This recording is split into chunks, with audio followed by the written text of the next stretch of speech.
Welcome one, welcome all to another Saturday, hence another Racing Post Live in association with Betfair. Myself, Dave Orton, delighted to be with you once again. What an afternoon we've got. We're going for gold. Yes, this is the Racing Post Live studio. Tipping trophy, of course, but it's all about the Ayr Gold Cup. Up at Doonside, of course, north of the border. We're somewhere in the capital, more of that to come. But 340 is, of course, our feature race. It's the biggie. Will we get any clues from the silver version? We've already had the bronze. They'll probably have a platinum next year as well. But isn't it good to see such good prize money and finally some consolation races being properly filled? Right, of course, don't forget to like and subscribe. That's the housekeeping. Let us know you are out there. This is an interactive show. You make it. If you're watching on YouTube, put that thumbs up, then you can get on in the chat. Give us your shout out, give us your naps. Lots of racing chat in between the races with a great panel for you this afternoon. If you're watching, of course, on Facebook Live, say hello, and anything on Twitter, hashtag RP Live. Right, shall we move down? Mattie Batch, the Jersey Royal, joins us back. There must be a whiff of winter in the air because here you are in that chair. Yes, and I've got an earpiece that's working, so we're all good. This is the future, Batch. Absolutely the future. Obviously, Batch, it's been a really, really sad couple of weeks for racing, isn't it? We weren't on air last week, guys, of course, marking our respect for Her Majesty the Queen, passing Queen Elizabeth II. She's lying in state now, of course, just a couple of miles away from where we are. Solemn mood coming into London today. Yeah, it was. I got off at Blackfriars and there was a massive queue, and it's very humbling, Dave, you know. I mean, I think I spoke to someone walking past and they reckon they had like 14 hours from Blackfriars, and it's very humbling, and the utmost respect for the people queuing up to pay their respects. So yeah, hats off. There's two kinds of people in the world at the moment, Kate. It's people talking about the queue or people in the queue or in the QE2 or whatever. I reckon if you weren't here today, you'd definitely be in it. Dressed accordingly, of course. Good to have you back, Kate. No, good to be back. Yeah, it was one of the most bizarre drives in to London, because I drive every time because I'm a glutton for punishment. And every single time then, and it's always the same route and you see the same sights. I've never seen London like it today. Like I say, just a really bizarre atmosphere, and seeing the queue, how far back the tailback was, and every time I drove through a new street I could see more parts of the queue then. I mean, every hat off then to all of the people within the queue, my goodness me. But like you say, I mean, if it wasn't working, and obviously here with the pair of you two, I'd love to have joined that, to have paid my respects to the late Queen. Yeah, you're the sort of person that would definitely do that. All right, OK, well, Ireland, of course, kept the show on the road. What a card it was at Leopardstown, of course, then into the car on Sunday. We've given him a couple of weeks off, not just last week. The big hitter himself returns.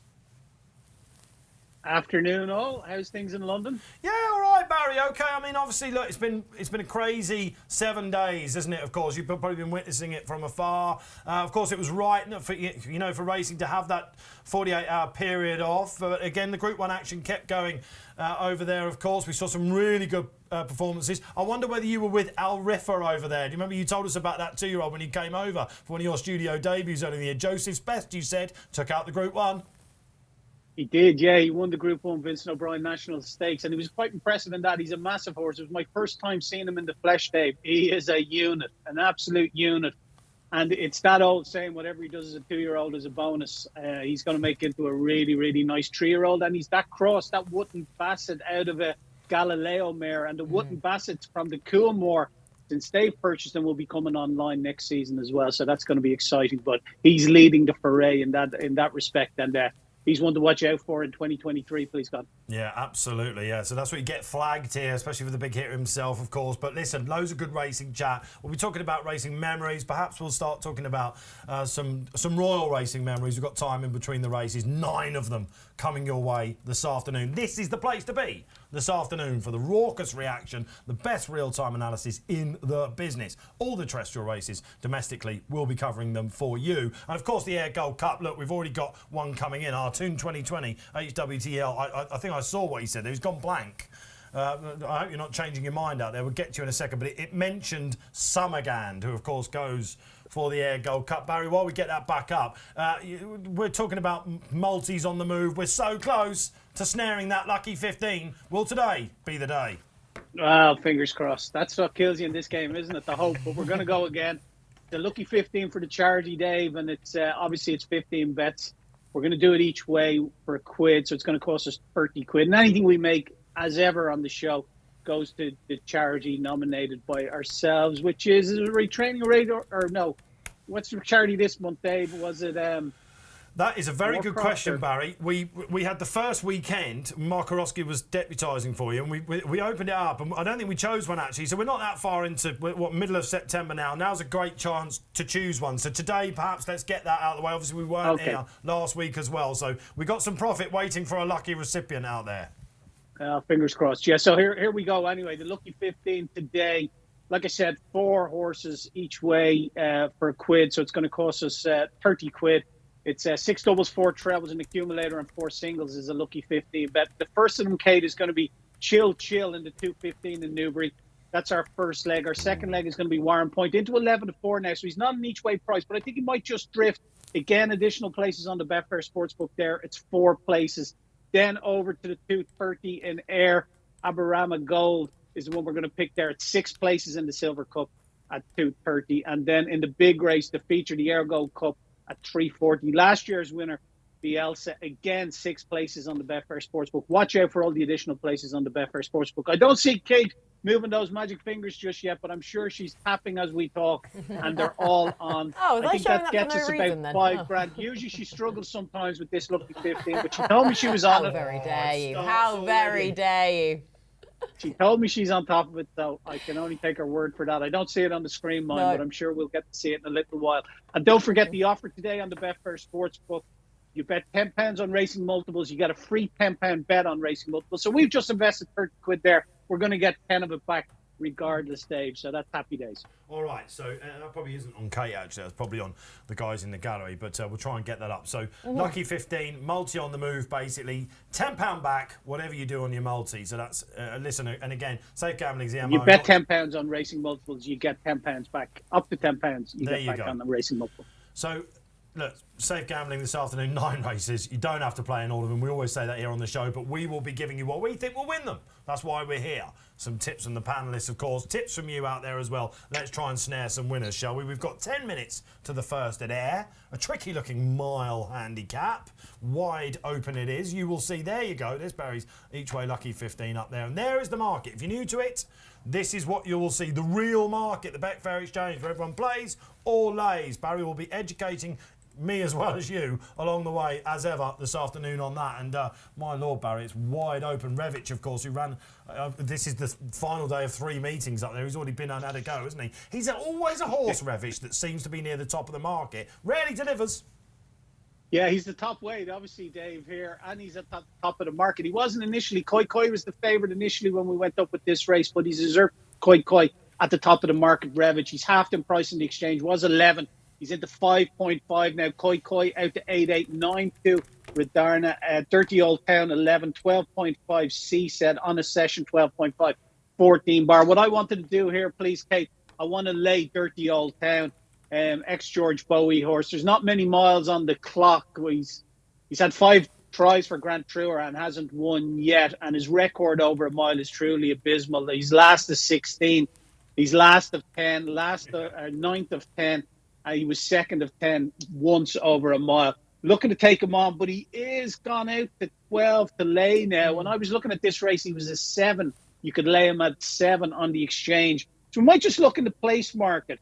In the 3-place market, Kate, he's currently trading at 3 to 1 to finish in the 3 places. We'll take 20 quid out of that, 20 quid of the backer stake. So we're a layer, 30 Old Town, 4.0. Yep, and how much on the was that, screen, Barry? guys?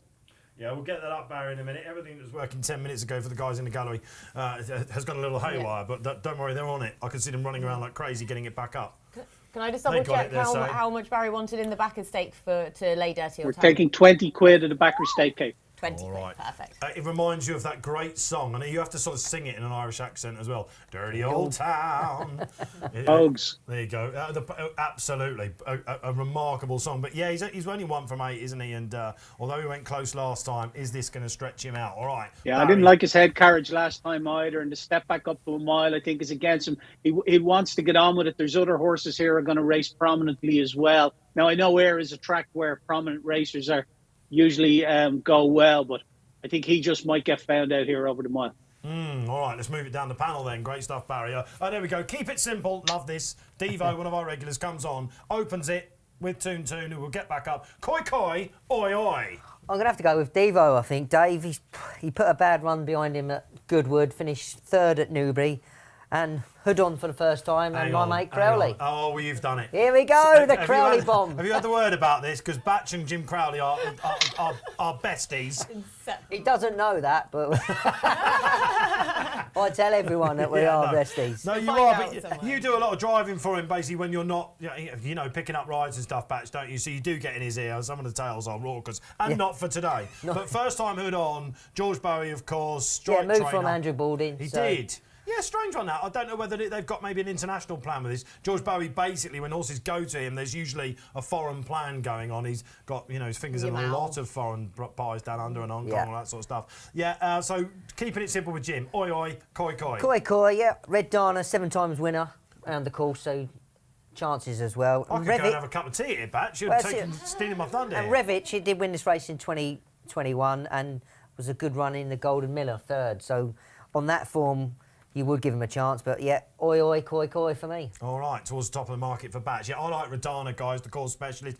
I think that Ascot run was as good as it gets for him last time. And of course, he won the Third Skunk Cup earlier in the season. Loves it here. I think that this market has gone to... I don't know what it is about Radana in the market, Kate. They always try and get him, but he's a horse that's really far away with the amount of places on offer. It's a big field, and 7-1 for me, around about that, absolutely perfect. Who did you like? Yeah, I mean, I completely... Radana just looks overpriced, you think. I'm not siding with him, but he does look overpriced. And like you say, everyone always tries to get this horse beat, but at Ayr, you just can't kick him out of it whatsoever. He's 7 from 10 at this track himself. But I feel like, am I missing something here with What's the Story? Because What's the Story 2 days ago finished in front of our favourite, Revich. Yeah. Yet... I mean, has been backed in now, but really drifted out yesterday. I mean, you could get him at 11 to 1. He's now back into nines there as well. But, I mean, he won at this track on his penultimate start. And then last time out, that was a very fair run anyway, I thought, from him. Back at this track again over the same trip of 10 furlongs. I don't think the drop back down will hinder him by any means either. So, yeah, for the former course winner...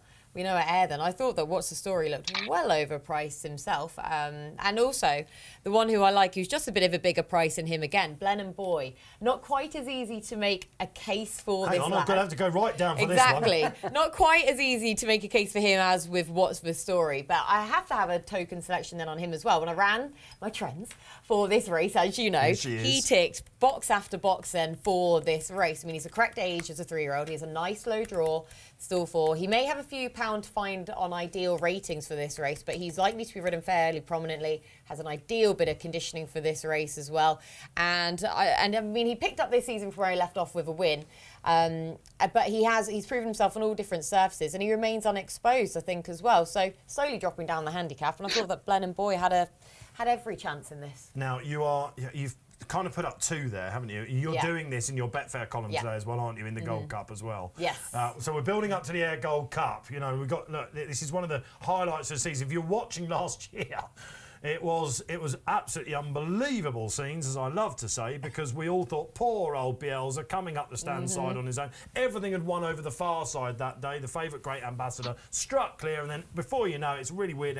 A camera angle there, Bielsa goes up and nuts it, and the connections were laughing at me and G-Rod and everyone when we bumped into them after that. I think it was one of their favourite moments of last year. So Bielsa goes again. Who do you like in the Ayr Gold Cup? Let us know out there. 340. Some great racing to come though before that. We've given you what we think about this. Yeah, What's the Story? And again, you see this. You see it over jumps as well, don't you, at the Scottish National meeting? Horses have got to travel a long way, obviously, to get up there. I mean, we are talking about a local one with What's the Story, but you see them turning out with success as well, quite a bit of these meetings. Yeah, definitely. And that's sometimes you can look at Ayr and look for horses that do that. So Fair track, isn't it? Fair track. Did you ever go out there over the sticks? I'd never been up there. I was due to ride there once, but got dropped off. Oh no, we haven't got enough time for that story. Got time that for was that the biggie story. as well, wasn't it? Was that the one that won at the Scottish National? Yeah, won the Scottish National Day, yeah. Iris You to knew Barb. that as well. It's You etched knew on my retina. that deliberately. Oh, yeah, OK, all right. I think Charlie Post's in here today. I'd like to give him a swipe, but plenty of that to come from Batch yet. All right, we're getting the socials building up. Maybe I'll read some out there. Misty Air. And I thought, when I saw that coming through from Chris out there, I was looking down, I thought, oh, no, it's not misty there today, is it? Which, of course, it can be. No, you're talking about the Paul Mulroney and jockey switch, the outside of the lot. The commander out there likes Eldrick Jones as well. Clifford Lee's had a really good season with Carl Burke. Switches on to Roger Fell, Nick Bradley colours as well. Talented animal, wasn't he, Eldrick Jones? Could have maybe gone in the Ayr Gold Cup, I think, but they're coming here over a mile. Some real old friends here, as we said. Guidor, he'll probably be the likely pace runner. Spoke to Charlie Fellows about Seasit, a horse that he's hoping will have a better autumn, a horse that he inherited and won on his debut for him, lost his way since, but they are quietly confident of a good run on him as well. Barry, perhaps a market update, if you would. Yeah, more money for Revich now into 4.29. Koi Redarna is 10.5. 13, 30 old 10. 11 C set with Russell Ryan, 15 bar. Okay, brilliant stuff. All right then, so 9 races coming your way today. A reminder, bet £10 on the Betfair multiple and you will get a tenner back of whatever your stake is, basically. And a free £10 bet. A free £10 bet. Okay, back, sorry. So I've had a week off, Barry. Give me a minute. I'll get it right occasionally. So look, Revich, he's one of these horses, guys, that I had him down as a Chester specialist. Paul Keely, our friend here, the Saturday Sizzler, who's on holiday at the moment, probably luckily so, because I guarantee he would have put him up. He's on a bit of a Revich project at the moment as well. He's a perennial eye catcher. Whether he quite showed enough for me 2 days ago, I don't know. But was this the plan? And Danny Tudhope, of course, for Richard Spencer. And Richard Spencer's one of the trainers guys, isn't he? He's very shrewd, isn't he? He is a shrewd. Yeah, It's that word shrewd is bandied about a bit. But I think we can count him one of them. Small string, great strike rate. Oh, for sure, definitely so. I mean, Revich is interesting because when he won this race last year, that was on the back of an 8-day turnaround. He's only got the 2 days this time around, but everyone saw he was entered up. So we're deliberately keeping an eye on him there on Thursday, just to see how he would have fared over the longer trip. But like you say, I mean, the drop back down should really suit him. It's just whether or not this has been the optimal aim then for him. But clearly the market is telling us it has been off the £3 higher mark than last year. I tell you, it's quite interesting here as well, guys, because with the next race in mind is Il Bandito, a horse that used to be with Charles Hills, now with James Horton, a young man that's made his a name for himself. And of course, he's got the Phantom coming up, isn't he, in the Doonside Cup? Exactly, looks a really good thing for that, really. He's going to be very difficult to beat, I think, that lad. Very progressive. Giving it away already. Giving it away. Who's fancying themselves then for the Gold Cup? Let's find out. It's the first race then of 9 coming away here. We go to Newbury after this. Let's have some fun this afternoon, guys. Look, you've got all the papers are rustling. We're getting ready. I'll tell you what, Koi not well away at all. I think that was Koi out the back. He's recovered slightly. On a session, the old boy, as usual, will be making his way in midfield. Looking for Blenheim Boy. He's up there at the moment as well. I'll tell you what, as Barry said, quite a battle for the pace. Il Bandito up there with What's the Story as well. If you're leading Guidor, guys, you are going a right old pace. Okay, and I'm looking at that clock. It amazingly says 38 miles an hour. Yeah, funnily enough. Yeah, okay, let's look for some of the bigger fancies out the back then as well. Where's Revich? And now all right, the business they mean with Revich today. He's sitting in 5th. Dutch Decoy in the middle as well. What else have we got there? Looking for my Radana. Where is he? He usually comes with a wet sail late. He's right at the back. Kate, what are we liking? Oh, I mean, they have gone some clip, but to be fair, there's still horses plenty keen enough, though, further in behind. I mean, Guidor couldn't get to the lead. Now he's been quite keen in behind. But right now, I'm pleased to see that the money came for my lad, What's the Story, and that they've managed to make use of him on the front end. All right, okay, Batch, how are you feeling? We did miss the break a bit, but creeping into he's it. Cruising. Will this pace collapse? That's the question then, basically. Isn't it? Sure. Look at this Il Bandito. I'll tell you what, if this wins, Phantom Flight, you can see for the next market out there, is going to go proper odds on, I think, and he's attacked. What's the Story comes back? Here comes Revich then. Guidor there as well. Radana loves it here, looking for a way through on a session. Seasit running a good race. Charlie Fellows told us would. Koi, I think, a little bit too late for him. This is Guidor's, I think, isn't it? He's really attacking What's the Story. No, keep holding on. What Radana does. Keep holding on. Here we go. What's the Story for Kate? Oh, Kate's not going to be dubbed, is she? On the line. Just. Tales of woe already in the first. And we know that Miss Tracey gets a little bit annoyed when these things happen. Oh, if you're with Kate on What's the Story. Battle. When did the market know about Guidor, Barry? Right on the line, I'm guessing. Guidor, Betfair SP at 21. Had traded short, obviously, when he was coming, but Revich had traded even shorter than that as well. Revich traded at a low of 2.66 in running.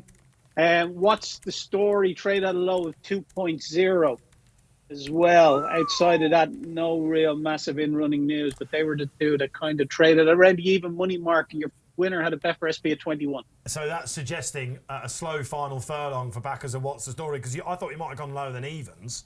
I mean, because he's only been nutted on the line, hasn't he? Again, the pace held up there, guys, pretty much, didn't it? Yeah. Madonna's run another stormer, by the way. If you backed him each way, hopefully you can. Again, he's flying late. I think there's another one in Radana this season, but they've gone some clip batch. Good clip. I think Koi threw his chances away at the start of the race. As you say, the pace sort of held up, and I think he had to make too much ground up sort of to get involved, so that cost him a bit. But yeah, unlucky, Kate. I thought what story was going to hold on there. Yeah, because this could be either a great day for you, Kate, or a very long one. Yeah, exactly. This could go either way, and if any of the first race there is to go by, oh yeah, that was painful to watch. So I mean, Callum Rodriguez has got that spot on then on this lad, dropping back down in trip, making use of him, making use of a prominent racer bias track as well, as we tend to expect at this track, despite him going that good clip, and he was on the right part of the track as we've seen at recent Ayr meetings as well. So couldn't have gone any better for that stage. This race tends to go to prominent races, as we know. Guido couldn't quite get to a lead, was a bit keen in the early stages after not having much cover, yet has still had plenty in reserve there to gain another course and distance win of £5 higher than that last win. They're gonna, and that 2 days ago form was confirmed, wasn't it? Of course, despite the market thinking that Revic would get his. He's a bit of an old monkey, Revic, isn't he? Well, he's got blinkers on and everything. They're trying everything, but listen, he's still run a solid race from running 2 days ago. You can't. I tell you what, Kate, you've done painful viewing for me and Batch. I was just interrupted there because yours has run on late, mine's run on late, and Blenheim Boy showed something there as well. We're gonna is that a project now? Yeah, I know it could be a dangerous project, couldn't it? I'm always scared. He's no Revic, I don't think. No, that's it. I'm always scared to nail my colours to the mast with a project horse, but the way he was running on then in the finish as well onto heels. Yeah, he might be for the autumn. All right, okay, all right. Listen, great to have you out there, guys. I'm seeing the numbers building up, which is great. Guido each way, said Anil Supali out there. Yes, said Toon 2020. Oh, said Devo. Oi, oi, koi, never got your oi out there. Stick with us, you'll definitely have them. Carol Ann out there as well. Robert Smith saying, I much prefer this presenting style rather than the booming and screaming that has me turning off. Can't always promise that, I'm afraid, this afternoon. Because we like to get excited here. That's why. This is horse racing. It's the greatest game of all. And this is a special day up at Ayr. It's a good day up at Newbury as well. You can see the market there for the Doonside Cup. Now, Il Bandito's run a blinder there. It's a case of whether you're with Phantom Flight or whether you're against him. It's that new London form, isn't it? I think that everyone's looking for at Newmarket. Arguably, he should have really given that horse a race. But here we are. You can see the 140 up for Newbury. Siskany tops it. How did the lay go, by the way, Barry, in the first? Was that collected in the end? Yeah, we won that, Jay. He was well beat out of sight, really, yeah. All right, okay. Look, that was shortly batted back to me, wasn't it? Can't believe you asked that question. All right, so we're off and running with Barry, unsurprisingly. We know loads of you like to follow him out there. So let's give him the floor. 140, Barry. Loads of characters in here. Who are we plumping for? Yes, Siskany's your favourite at 3.7 on the exchange. Dubai Future 6.8, 7.2 Stay Alert, 7.8 Lysander, 8.6 Kamari, 9.4 Solid Stone. There's only 3 horses in double figures there, Dave. That gives you an indication how competitive a heat this is. But I like Stay Alert in it. The horse, the 3-year-old filly. She was 5th, beaten 5 lengths in the Lancaster Oaks. That was in the race where Free Wind and Ashada, where Batch's mate nearly put Free Wind through the rail. That race. So we'll pass over that. But the time before that, she was a course winner over 10 furlongs when she beat Golden Lyra a length. She was an easy winner there, and she picked up really, really well. I think just she's got everything in her favour here, and that she's the 3-year-old filly. So she's getting all the allowances. She likes the track. It's a course that obviously she's won at, and I think there's more to come from her. So what we're going to do here, please, Kate, we're just going to back her in the win market only because it is such a competitive race. I think she'll either win or she could blow out. So, like I said, she's currently trading at 7. We're going to have 25 quid win at 7. And happy to be a price taker here at 7 because she has been coming in for some support. She was back at a high of 15 on the exchange. for small money, but at 12 and 10. So she was double figures, and she has been really well supported for local trainer Hughie Morrison. Yeah, she was the definite market springer when I looked at this late last night, and it's continued this morning as well, isn't it? And probably not the first time I've seen her attract a lot of support, actually. And she seems to be something of an oxo horse, doesn't she? But if she does that, then she's going to bounce back here. Coming back off a 77-day break, has won at the course. David Egan. What a Sunday it was for him, and he's got a massive ride coming up in the Mill Reef later on as well, isn't he? Yeah, brilliant for him, such a young age, winner classic, and he just seems a really down-to-earth and nice lad as well. Yeah, so I've come across him a couple of times. I've met him at a few local tracks, albeit briefly, and yeah, he does. Of course, John, his dad. It's great to see them riding against each other in the classic earlier this season, wasn't it? It's marvellous, and great to see his mum Sandra Hughes obviously had gone over on Sunday. That was a lovely moment for him, and now he's got that monkey off his back, if you like. Eldar Eldaroff, of course, we're in relation to on the ledger that was on the Sunday. OK, we've heard from Barry. Let's give Kate, seeing as you were nutted in the last, you may go down the panel. Take it away. Yeah, I mean, as Barry said, this is wide open, isn't it? And sort of when you see all the boys in blue horses that are lining up here, I mean, I like one for Charlie Appleby runners, but it's not the favourite. It's Kamari. You know when you've got these horses that they've done you a turn at one stage in your punting experience, and you just kind of, you can't let them go. Was it the Queen's Vase by any chance? Yes, it was. Oh, yes, it was. As soon as I see a Yarmouth maiden win, I naturally think, right, straight to Ascot. And he didn't let me down on that occasion. And of course, he was one of those ones that was gelded sort of early as well, after costing a fortune, and Charlie Appleby was having a brilliant time with those sorts of type of horses at that time. Then he just didn't quite go on from there, which obviously was disappointing. But I just think in terms of this race, he is the pace angle. I can't really see too many that are going to challenge him for the lead. Solid Stone potentially. Hey, come to on. throw the pace down to him, but I Absolutely. think he'll go forwards just as he did on those latest couple of starts. And I mean, that form from last time out, I know it was just for Group 3 second, but Rebels Romance, yes, went and won a German Group 1 after, but it's still a Group 1 winner after. And we can't be snobby about European Group 1s now, can we, Dave? Indeed not. Look at Alpinista and all that lot. Yeah, exactly. So, yeah, Kamari, to me, looks overpriced, my old friend. You batted that at me like I'm snobby about foreign Group 1s. Unbelievable. No, it's just a general comment to anyone who may have doubted. You might have just been in the firing line at that point. I couldn't tell. I mean, absolutely. Look at, yeah, right. Oh, there we go. Here he is. Look, it couldn't go without passing, of course, my old friend who won the race last year, Devo. You are right. Dave, Solid Stone, Orton. This is my favourite horse in training. Yeah, you do love him. This is my favourite horse in training. And guess what? I'm not with him today. I was with him in this last year. I think this is where the relationship was really, you know, the ring was on fingers after this last year, because was it Al Arzi that he took away? It was one of them, wasn't it?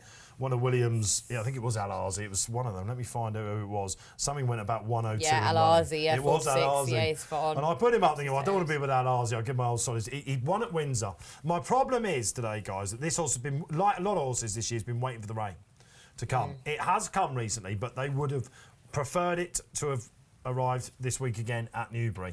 And it would be sods, wouldn't it now? Absolute. This is the biggest horse in racing. I'm jumping off him, but he will lead. He will give a great account of himself. I think even last time he went a bit too hard probably on the poly track in that September stakes. Look, he could well go and do this. He's a really tough nut. I saw a couple of pace angles actually, Kate.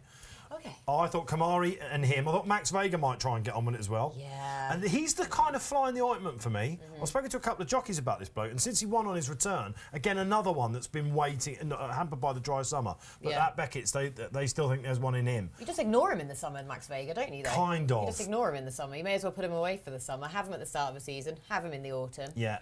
That's all you need him for. And I can see Devo now in the chat saying, not with him. Get on, lads.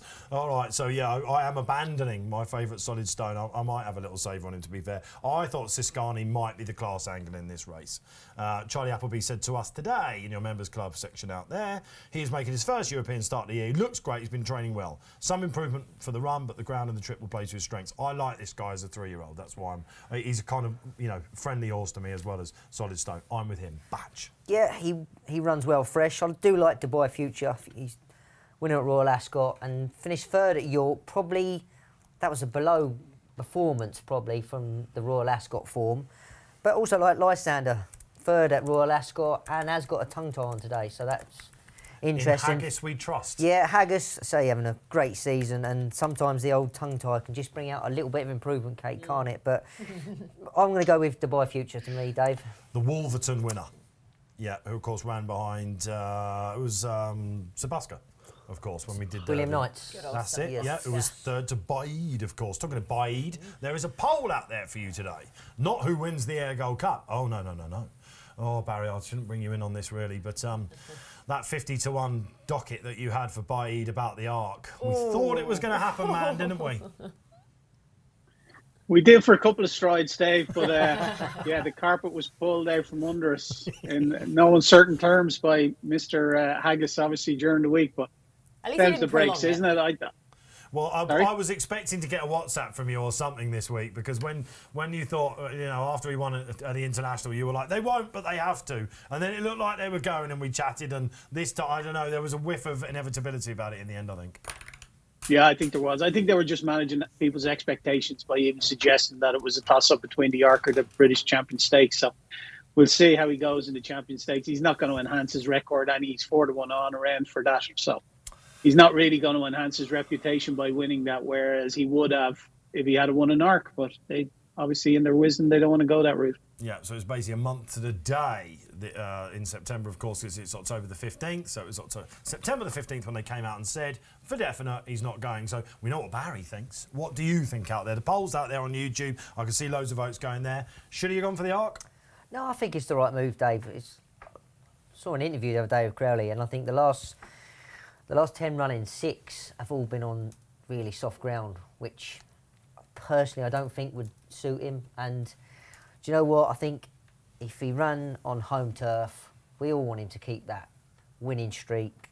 And do you know what? If he went to France, I don't think if they're fussed, they'd probably prefer him to get beat by a French horse. So, do you know, I just keep it safe, stay at home, keep your winning streak. Job done. At the time, after York, our own David Jennings, DJ, wrote a piece saying, sorry, folks, I would go to Champion Stakes as well. And look, you're allowed to think that out there. You don't just have to be one of these, fans need to see these great horses running in the best races. Obviously, we have to be aware that the commercial aspects of this game outweigh that a little bit as racing fans.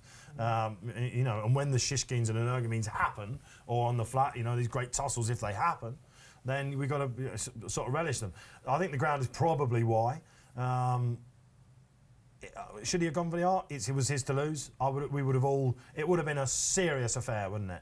That would have been I don't think it's the ground, Dave. Like you're saying there about the ground, it's not certain to come up good ground and a couple of weeks later in Ascot. If anything, I think there's a bigger chance it's going to be soft in Ascot. But then it is possible. It is possible. In the conditions now for Ascot on Champions Day, if there's any heavy in the description, they're going to use the hurdle track. And if anyone saw the state of the jump track then throughout the summer, it was scorched. So well, it it's always looks scorched scorched, even when it's a wet summer, doesn't it? And I think French soft ground is a little bit different Oh, yeah, to massive our pinch ground. of And I salt. just Last year's race, you can see, and I suppose the draw on the ground probably, but it's not just that. He hasn't stretched out over a mile 4 before. We know he's bred to do it. I mean, Bruce Millington, our very own, wasn't happy about the decision and said, madness, you should be going for it, and all that sort of stuff. Run the best horses in the best races. Yeah, we do. There's no doubt about that. But at the same time, the flip side of it is, if he's going to end his career on Ascot on Champions Day, I haven't got a problem with that personally.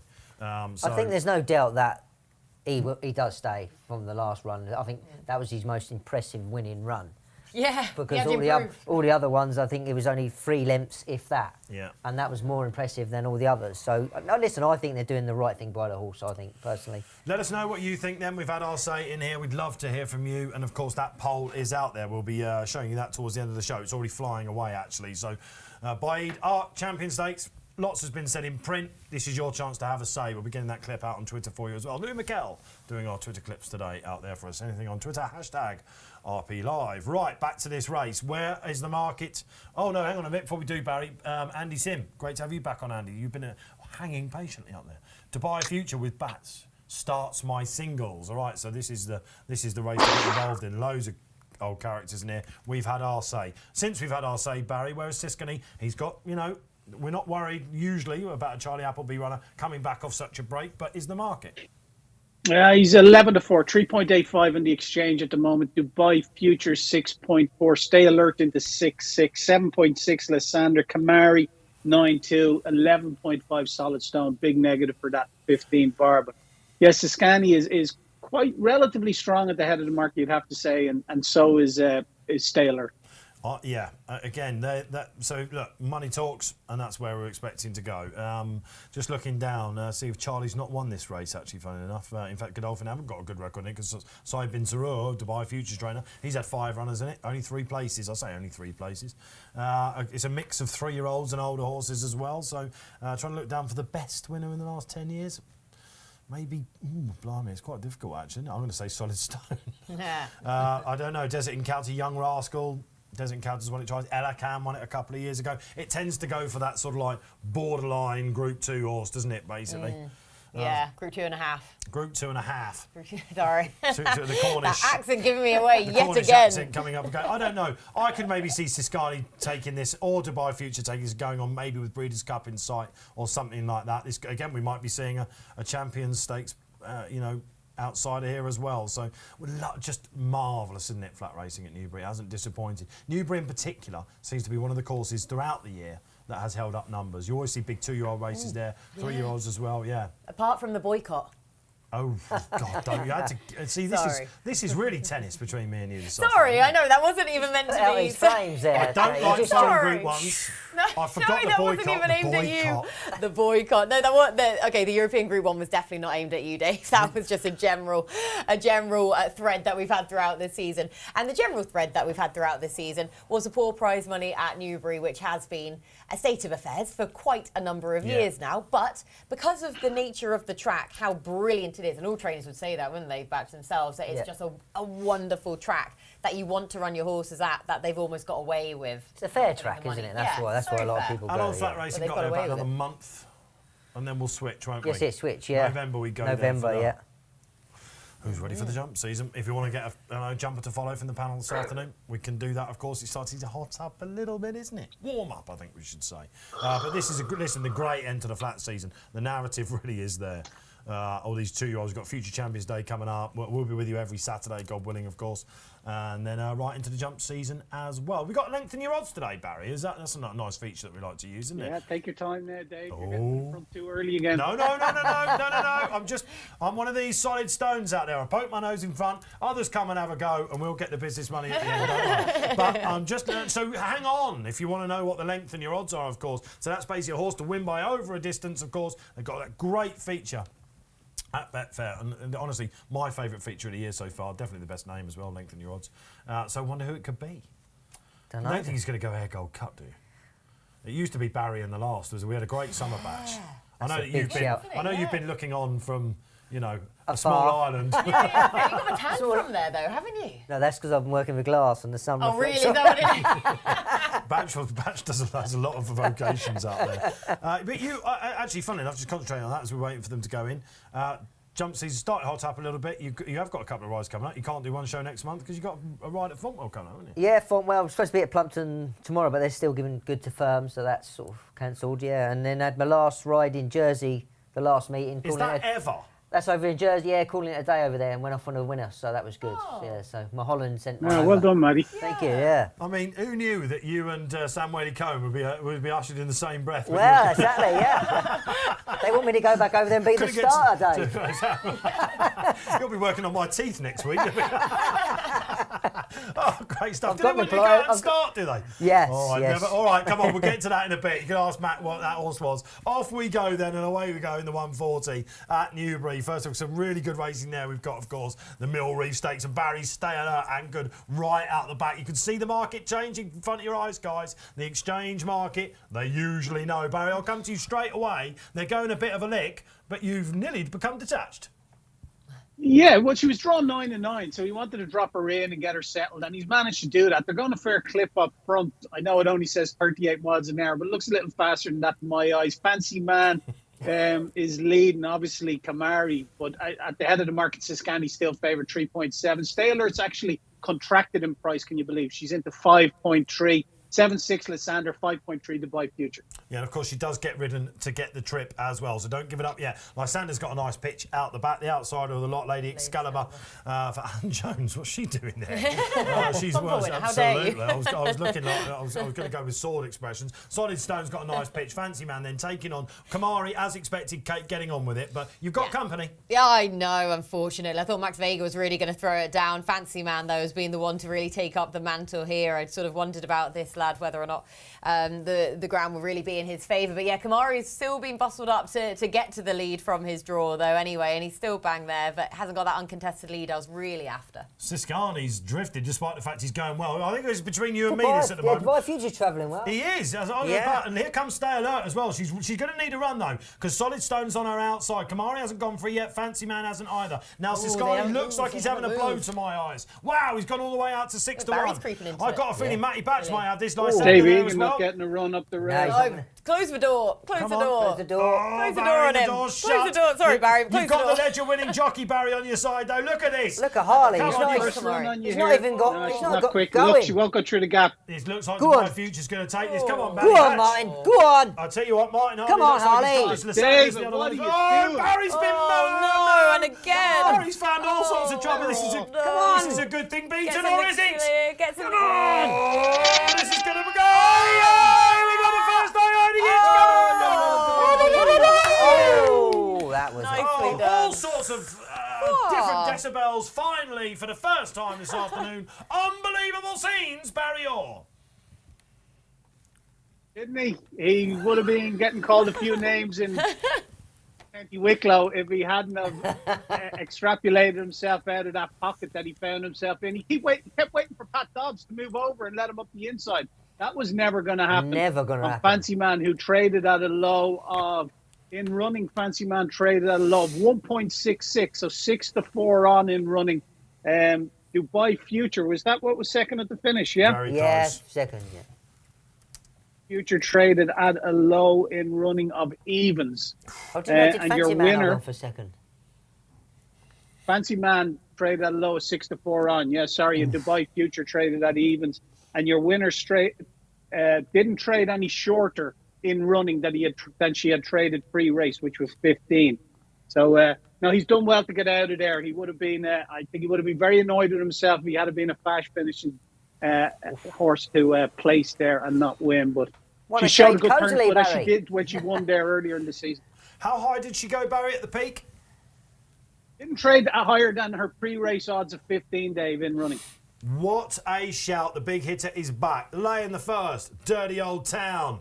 Lay in and stay alert. Who was with Barry then? This is why you've got to tune in to Racing Post Live in association with Betfair. That was a slow watch. This is what we love about this show. The changing fortunes of the final furlong. I mean, Siskani fell in a hole, Kate, like he really badly needed the run. There were some others that were there as well. Mattie was as close as it gets. You've been pipped by Barry Orr, by the way. You're going to have to come back.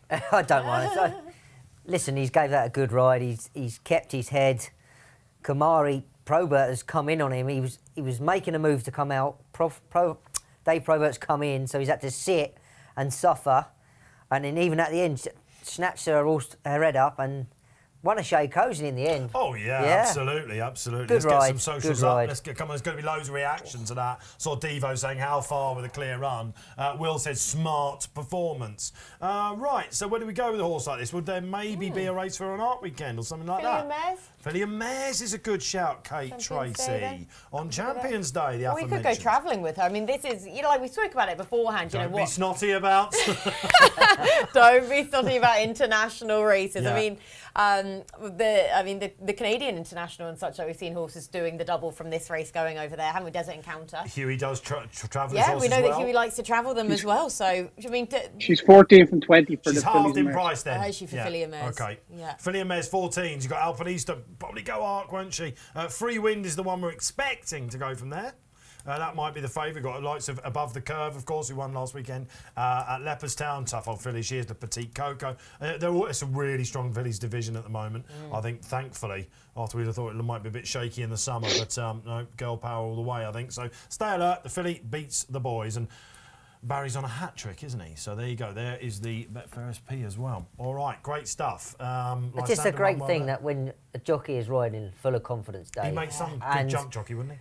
Yeah, and things just happen for you. We might get him. Well, with his mum, he could have gone either way, couldn't he? So you Yeah. know. He's just kept his cool, and he hasn't panicked. On a different day, if things are not happening for you, and you panic a bit, you try to go through gaps that are not there, but The gap closed as well. And he had to improvise, didn't he?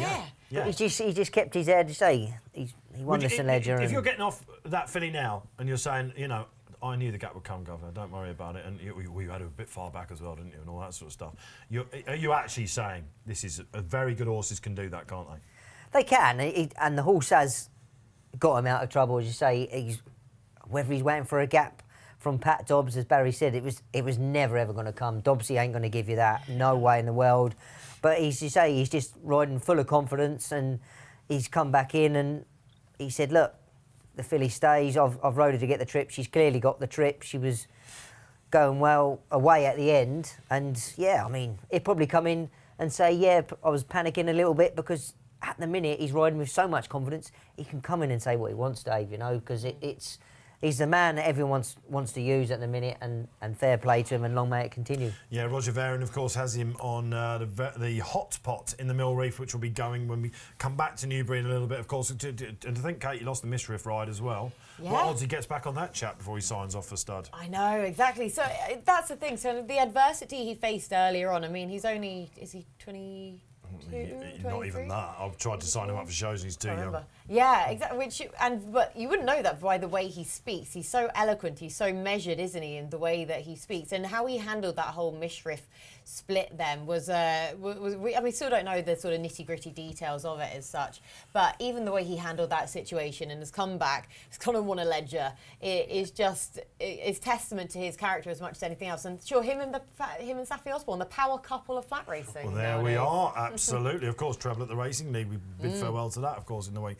All right. Okay. We've got some socials coming up. The poll, I believe, is rising all the way. Should he have gone to the Artist Champions Stakes? The right decision. There's a reminder. Your members club. Subscribe today. 50% off your first 3 months. Good time to do it, guys, as well. Let me tell you, as if there's never a good time, but this is a great time to do it. Imperative stuff for all this big racing coming your way. Okay, all right. So I mentioned if Roger Varian is your boss, you should be pretty grounded. At 250, Dave Egan and Roger go for the double at Newbury, and Roger Varian's got one here, Barry, and it looks like Royal Champion is finally putting some pressure on Phantom Flight at the top of the market in the Doonside Cup. Yeah, Phantom Flight is evens at the moment, Dave, and he's really strong at that for first-season trainer, obviously James Horton, who just can't seem to do anything wrong at the moment. Had been back at a high on the Betfair Exchange of 2-1.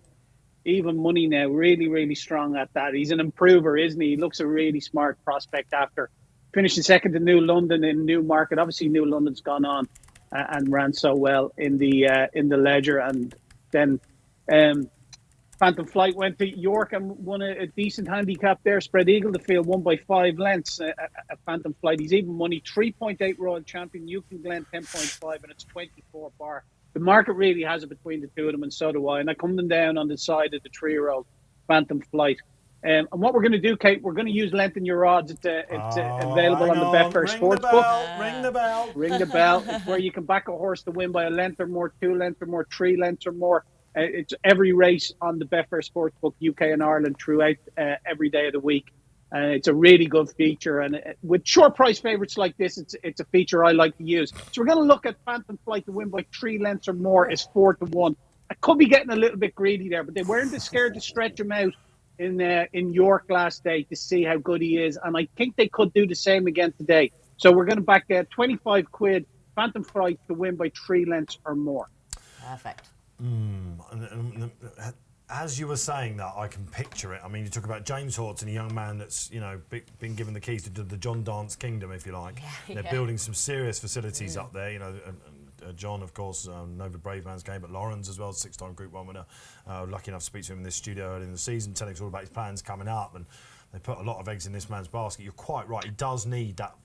This season, we didn't need it, but this could be the flag bearer if you like. And I think Barry's right. Let's show them what sort of horse we've got here. We want to be in the news with this sort of horse. Of course, it was the New London form where he was third. That's his defeat on turf since his debut, of course, on the all-weather as a 3-year-old. And he can have a few issues with the stalls, this chap. He's had to pass a few tests. And I remember that day at Newmarket, it didn't look like he was going to go in.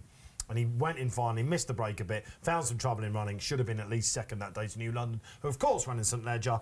He didn't stay, I think we can say that. He banged there, wasn't he, until the end. Still, some people I know have got good dockets about him for the Arc, and they haven't given up on that one, apparently at Team Godolphin either. So I think if you believe he's that sort of horse, he ought to be winning this. However, is there one or two in there? I don't know. You think it's a good thing? I think so. Yeah, I thought when you said however, then suddenly. Well, I've got one against him. Oh yes. Well, I look forward to hearing the theory because I don't think it will be landed. Because I think Phantom Flight is listed company and then some going forwards. I really think that win last time out showcased that. As you say, he has had his issues in the stalls, so we will be paying close attention to that. I mean, in the Golden Gates handicap, he was withdrawn, or the Gareth Gates handicap, as Professor Mount calls it. He was withdrawn because of getting upset in the stalls there. So hopefully everything goes well here. But he's just growing up the whole time, this lad, though, isn't he? So he's had his issues in the past with that. Hopefully that's not going to be the case here. And I just think that he is, as Barry said, the progressive horse within this. I know we've got a few other 3-year-olds, but he's still the unexposed one. And I just think listed is sort of, we won't see him in listed company again after this, I don't think. 2 votes for Phantom Flight then. I agree with everything Kate says. Thank you. He is improving, he's learning on the job, he'll get better in the stalls every time. But do you know what, I am going to go with something different. I think Royal Champion, dropping down in class, won a competitive handicap at Epsom, been running in Grade 2s, and I think offers a... Listen, I think Phantom Flight is improving and going the right way, but just for a little bit of value, I'll go with Royal Champion. And each way, Yukon Glen, second last year. I know he's a 9-year-old, but seems to run well here. But yeah, a bit of value, I'm going with Royal Champion, Dave.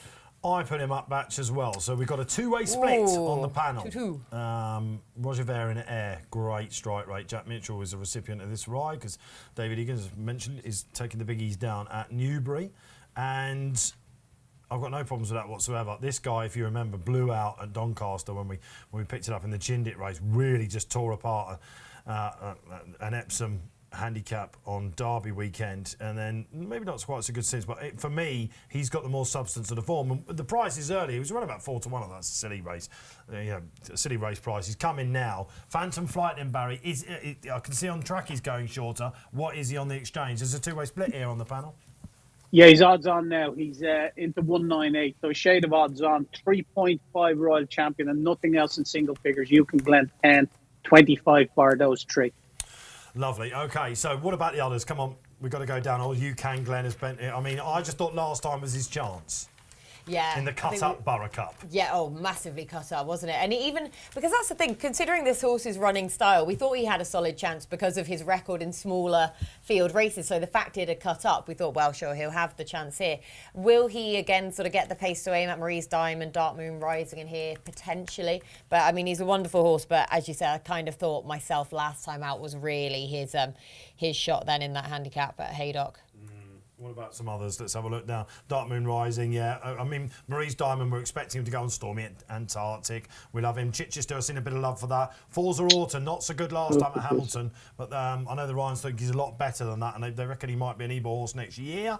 Good to see how he goes. The Ryans, of course, got some big horses coming up. They're going for a 6th there. There's 2 horses here for the same owner, and both of them you can back them at 1,000 on the Betfair Exchange. Herman the German and Squire Street. Yeah, great name. 1,000. It's not often you see that. Well, I mean, they've only run twice, haven't they, so far? I mean, this is typical Jim Goldie. First time cheap piece and first time Visor. Johnson used to have horses here in Ireland, didn't he? Those colours. The Jim. I forget his second name. He had horses here with Jim Mearns is his name. Jim Mearns Long, isn't it? Is it James? James Mearns Long. James Long. James Long. That's who it is. Yeah. Yeah. We often see these. Pat Shanahan used to have them, didn't he? All right, okay, they're in. Good luck wherever you're playing then. The hot part of the day for many goes. Are you with... look at the bottom there. There's Barry's lengthen your odds. Have you gone with that? Let us know. One of the outsiders already beaten. It's the white cap. I'll forget about him in a second, but for housekeeping purposes... One of those Herman the German or Squire Street. They're last and second last. This is reminiscence of the man who used to run the horses in the National, isn't it? But on we go. Maurice Diamond then loves it out in front. Again, Dark Moon Rising, the 3-year-old of the Ryans, he likes to get on with it. Timeless Soul, debuting for O'Mara, got a nice sit. Royal Champion, happy with that at the moment. Where Kate Tracey is the big white hope of the 3-year-old. Yeah, he settled in mid-division there. I don't think he's got much cover, has he, on that far side? But he doesn't look Royal like he Champion, needs is it. he? Yeah, it looks like it. Yeah, he's tracking through the likely danger. Yes, So he's good move. keeping tabs on that horse, but he settled beautifully there. You can Glenn should Stormy enjoy Antarctic. this. Stormy Antarctic in the middle as well. Barry's given a mention to that. Right, let's have a look at the exchange then, Barry. Royal Champion, he's really now putting pressure on the market. Yeah, Royal Champion's nearly your favourite now. It's each of 2, Phantom Flight and Royal Champion at around the 13 to 8 mark, 12 Yukon Glen. But it'll be interesting now from here. The market's view and the in-running players think Royal Champion has it. Well, I'm very happy, Batch. Are you? I'm very happy. Yeah, it just seems to be travelling a little bit better than Phantom, but depends what they find off the bridle. Well, here comes Phantom Flight. One thing I've seen him from this chap is having he a can niggle finish. up. Out to He's 7 having to a 2, niggle. Phantom having a Flight. niggle. New 7 to favourite 2 then, now. Royal Champion, Stormy Antarctic looks like he might well be the danger. Chichester Go on, is Jack. on the go. Here we go, Phantom Flight then rowing along. Go on, Jack. Here we go. Oh, look at Jack this. Mitchell probably doesn't want to get to the front too No. soon by I'd the say when looks he's of got it. everything else But in now trouble, the isn't it? turbo goes on the Go on, champion. Jack. This could be a big double for Roger Varian. Go on, He's Jack. gone really low. Come on it, Batchy. 2 furlongs We're out, going to it's a get lot. honours Go here. We're on. going to get bragging rights, I think, Yeah, I Batchy. think This we- is gone. Yeah, it's Off just gone. he goes. It's gone. It's gone. Away he goes. We're right, Happy yeah, days. job done. I'll tell you what, Phantom Flight just has looked like this is one run too many for the year, Yeah. potentially. Look at this. Up and down on the spot. You can Glen Glen, the old doing boy, what he does and best. Stormy Oh. Antarctic. But this is daylight. He lengthened the odds. Well done, Dave. Impressive. Well Boom. done. Well, I'll tell you what, Batchy, let's share the Yeah, Gold Cup, let's shall we, share. in the middle. Yeah. Barry, we lengthened the odds. You got the wrong one. Yeah, he's absolutely danced in. It was the market suggested it was the likely winner was coming from either Royal Champion or Phantom Flight, and obviously it got it right. Betfair SP at 3.55 didn't trade any bigger in running day because he was always up with the pace.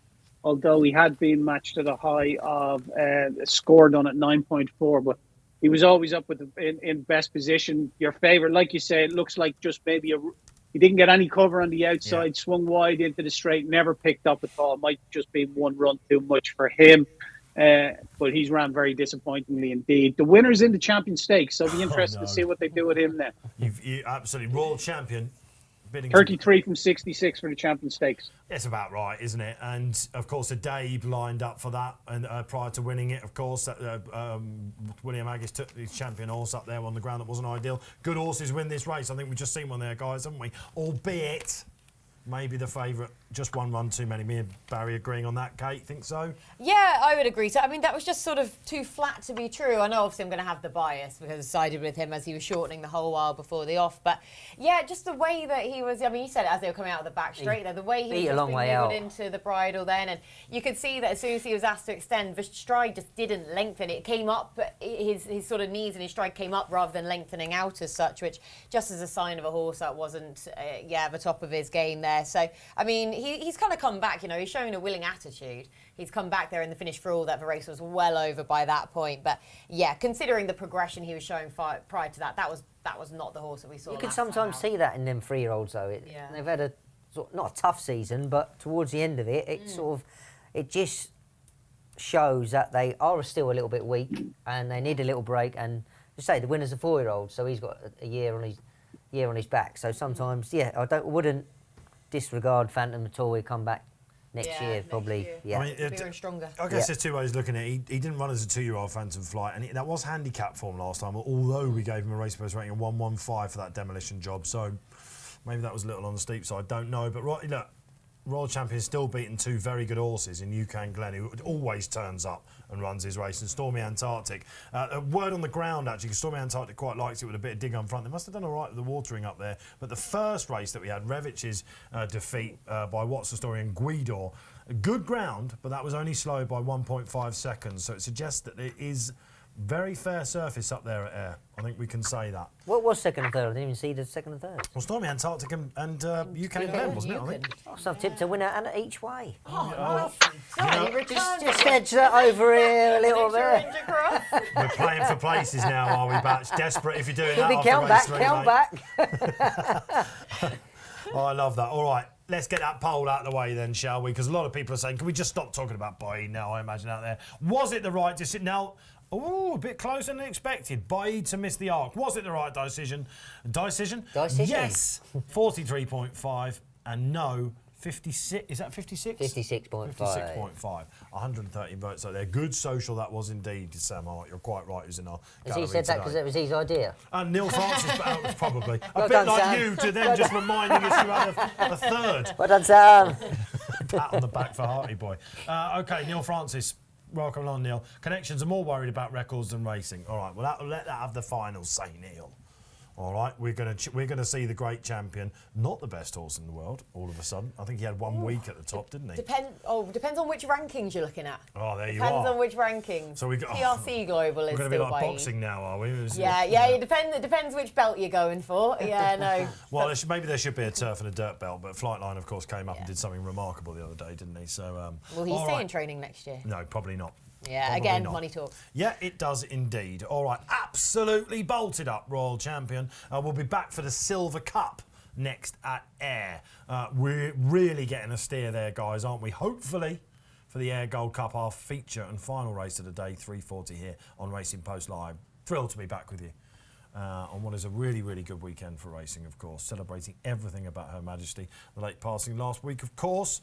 And maybe we'll talk at some point in between races about your favourite royal colours. I've got two in particular. Everyone's going to say Estimate, aren't they? Yeah, well, yeah, I'm a bit boring, I do, but it's not more so for the horse day, it was the Queen's reaction to it. Yeah. It That was brilliant just- video. It was more the reaction than the horse for me. It was just absolutely brilliant, yeah. It was just to see her like that. I mean, she's very passionate about horse racing anyway, but to see her in that moment There's some was great words from fantastic. John Warren this morning in the paper and on your members section. She was planning the horses' careers right up until the end, you know, and it's a worrying time for racing out there on many aspects, isn't it? But lots will be hopefully put to bed with that, I think. She had hopefully, a great with sense Camilla, of humour as hopefully. well, Dave. You hear some of the stories. It's like, obviously, I know Ryan quite well. I think he's been round for tea on occasions, and I think it was a story. I think a butler or they was out walking up in Scotland when she goes to Balmoral,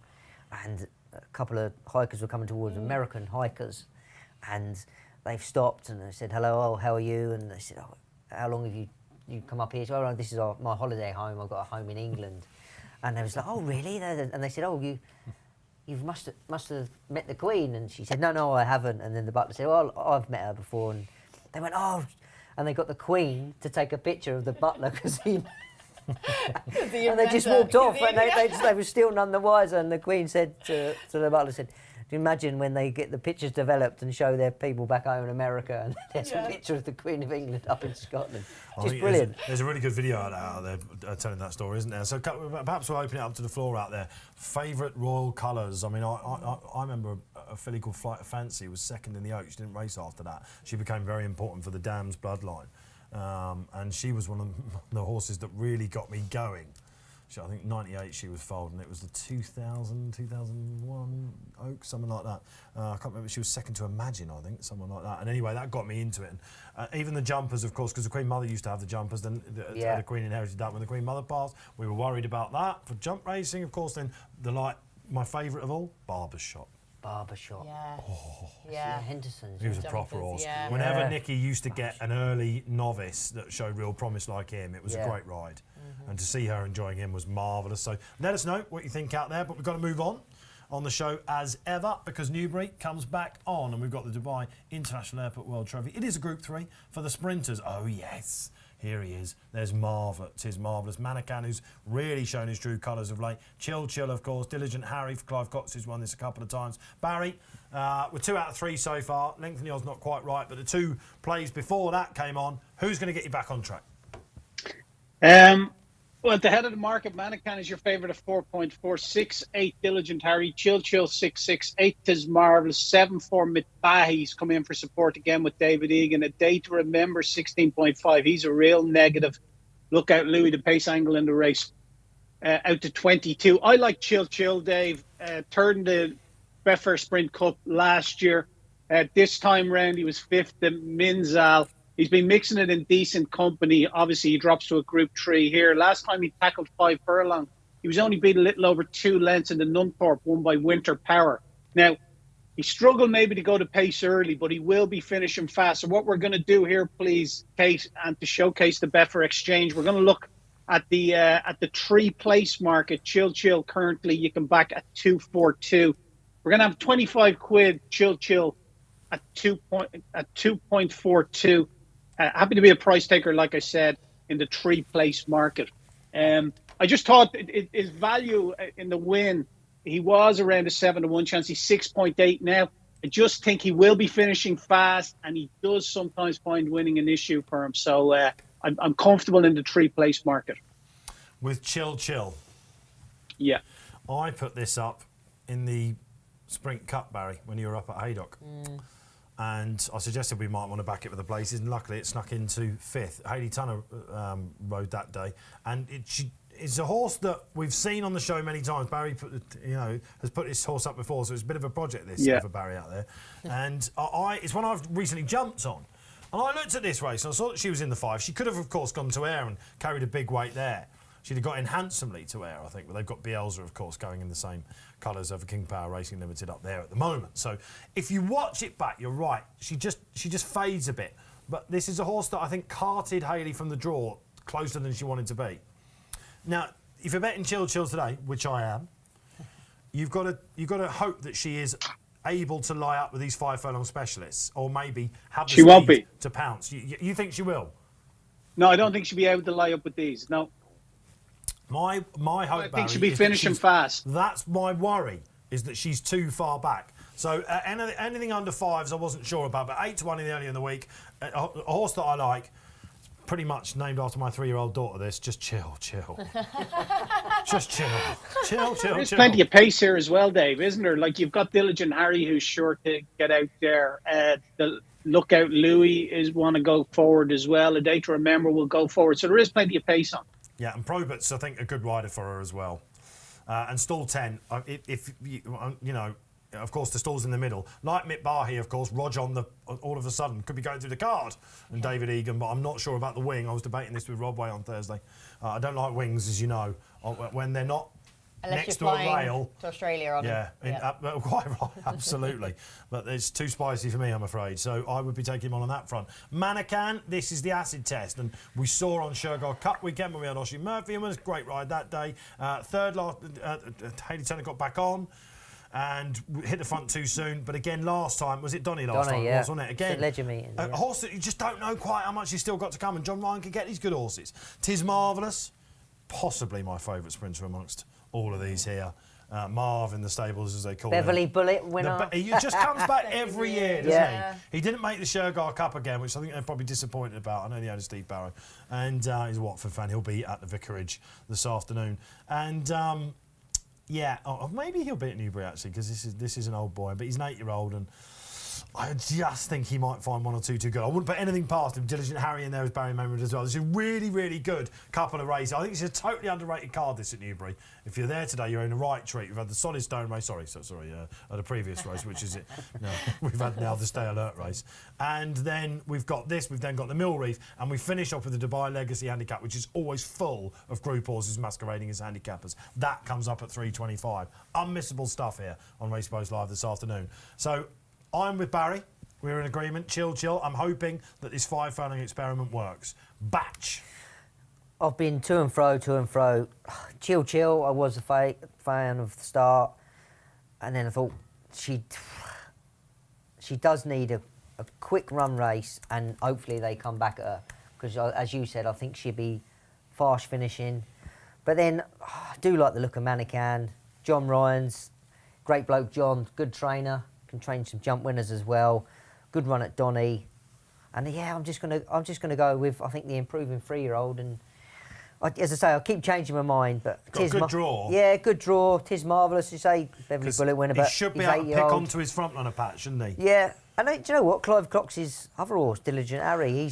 I wouldn't sort of disregard him really, but I'm going to go with Manican. That's my final. I'm just going to get up his record, Diligent Harry at Newbury, because something tells me it's quite good.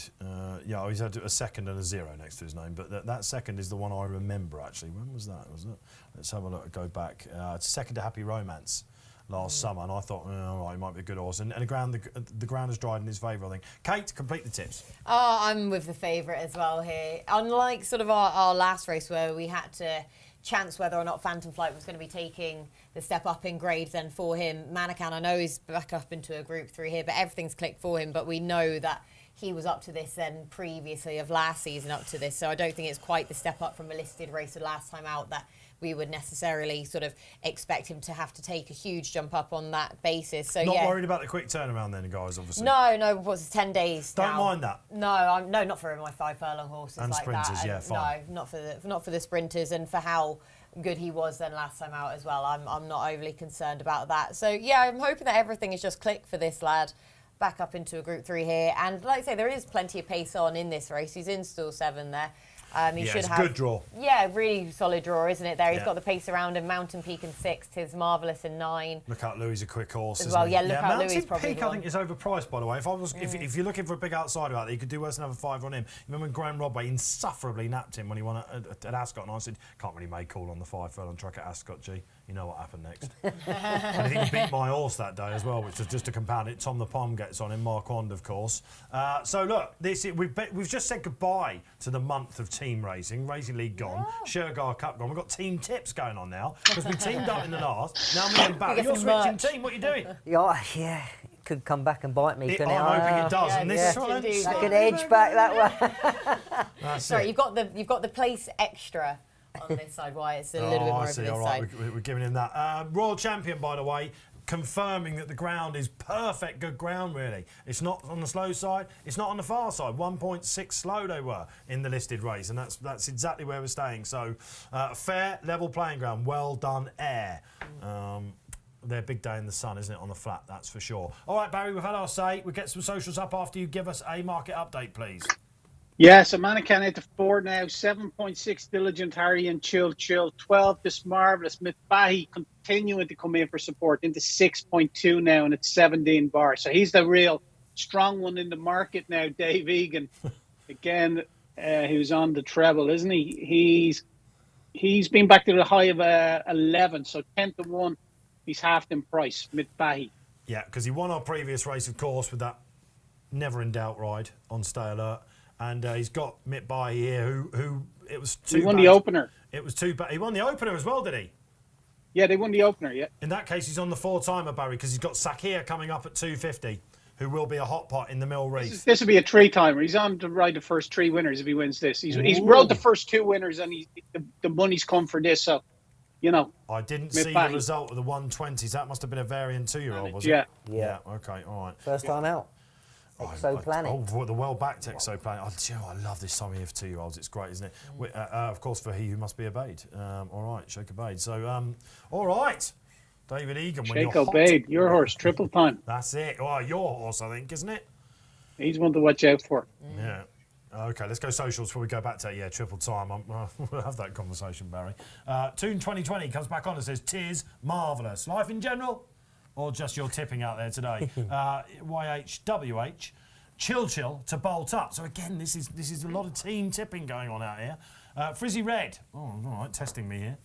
Frizzy comes back on, great to have you. Says, fancy Diligent Harry, drop back to 5. He's better than what he's been showing. Probably agree with that. Back to the shorter trip, does the trick. Any more out there, or was that the 3? I believe it was. All right, okay, great stuff. Thanks, Sam and Will in the gallery. All right, we're building up to the Ayr Gold Cup. What scenes we had on the show last year when Bielsa came and nutted. Great ambassador, of course. Ed Walker's got Popmaster. Tom Siegel put that up, of course, on his Price-Wise column earlier on. Where's Great Ambassador? That's a great question. Yeah. That is a great question. You thought he might have been going. Did he run last weekend? Was he in the Portland? It feels like he's run every weekend. Yeah, When was the last time? I Kate's- sided with him every time. Well, you thought he was going to come back. Well, he has run, didn't he? Where was it? I can't remember anyway. Newmarket was last time out from. Well, we've got the silver Yeah, coming up hopeful in six. around about 15 minutes' time. Emperor Spirit currently. That's not another Roger horse, is it? No, it's an Archie Watson horse, of course. Holly Doll had to go to France today, I think. But they're in for the 2:15. It's going to be fast and furious. Hold on to your hats. We'll try and get an update with Barry along the way. All right, off we go. Has anything fallen out? I'm thrilled to say no. But Mick Bahi from the wing. He's missed it slightly, and he's going to have to hope they go fast. But look out, Louis is who's got pace setting on us at the moment, which means if you're drawn high, you're going to have to tack over like Diligent Harry, like a day to remember. What else have we got out the back as well at the moment? Let's have a little look. Chill, Mannequin. Oh, now, we wanted to see this from Chill, me and Barry. A Where's day to Mannequin? remember. You're She's upsides. keeping tabs. Method up there as well. What's this horse? The Mountain Peak, of course. Again, the front running Mountain Peak. Now, Tis Marvellous is in a good spot. Here comes Chill. Mick Bahi now. I'll tell you what, if you're on Mannequin is tanking through. Oh, okay, you're not going to like this. no. Stuck behind a wall of horses. What's that on the far side? Is it Pat Dobbs Teresa is gonna get his Mendoza? own karma, Is isn't there he? as well. Look out, Louis gone. Method's gone. You have to come expect. on. Look at Come on, Mannequin. Dobbsy. Knife through Come on, butter this. Mannequin. How's he going to Through. get the split? That's the question. Oh, has he Chill. left it? Has he She's Come a on, little Dobbsy! bit- Looks like they might get this. Come on, Dobbsy! Is this Teresa Mendoza? Mannequin. On the far, Bahi. Teresa Mendoza. Mick Bahi on his outside. David Egan has done it. He's defied the spicy wing of stall one, and he has Spicy got wing. up. Well done if you kept the faith. Oh, Barry, will there be multis on the move? Well, we flagged it up as the best back horse in the race, and he's got there at the finish. Mattie was talking about jockeys when they're riding with confidence, and that's he wasn't going to be denied there, was he? 2.8 Teresa Mendoza traded at a low of in running, and Kate Mannequin traded at a low of 106, which is 16 to 1 on in running Mannequin. Sick. But Mibahi, Betfair SP, he's returned a Betfair SP there of 6.2. Industry SP of 9 to 2. So, yeah, well supported. And that's the first 3 winners for the Varian Egan Axis. Oh, wow, and they've got Saki here to come. He was around about 11 to 10 on the exchange. He's expect that to be... Wow, he's got one of Hannon's up against him, isn't he? That's in the Mill Reef Stakes with lots of Harry Angel one. Really good sprinters, basically. Next year's Commonwealth Cup horse goes and wins that. Exciting stuff coming up. And, guys, 16 to 1 on Batch. Hard luck, old son. I'm just picking the bones out of this, Dave. Oh, it's going to be a painful. I don't know it's if going to I'm be a happy. painful I don't know replay. if I'm happy if Dobbs there. or Well, you're not. well, you're upsides, aren't you, at the moment? You and Mick Bahi. Yeah. You're the first to commit. I don't know. Has he had every chance, Mick Bahi? To be fair, I thought he had every chance there. I think he had enough time to go through the gap then and to really pick up at the same time as Mick Bahi on the far rail. I know he switched marginally so more towards the centre then, but I think in the closing stage, I think he's had every chance to pick up in the way Mick Bahi did. I'm just fuming because I sided with Mick Bahi in the Coral Charge when he was so unlucky on that penultimate start, and again he's got away slowly as he did in the King George last time out as well. Yet it's actually got him into a handy position where he's had the clear run then in the closing stages, and goodness me, yard in flying form, jockey full of confidence. I think he's had his chance, Batch Mannequin. I think, do you know what? I just think... You're jockey bashing. No, I'm not. No. You are? I'm taking it back. It's a jockey No, bashing I'm- a jockey. I said... But he's man enough to take it I've back. said I'm picking the bones out of it, and I've picked the bones out of it, and I think he's given it a peach. I just think David Egan, the side they've gone of Teresa, he's just got a clearer run. I think he's just had to go through a gap here, Dobbs, and I think it's just held him back a little bit, and Dave has just got first run and he's finishing again. I think he's just got going a little bit too late. Teresa Mendoza was blind, wasn't it, for Yeah. Ken Condon?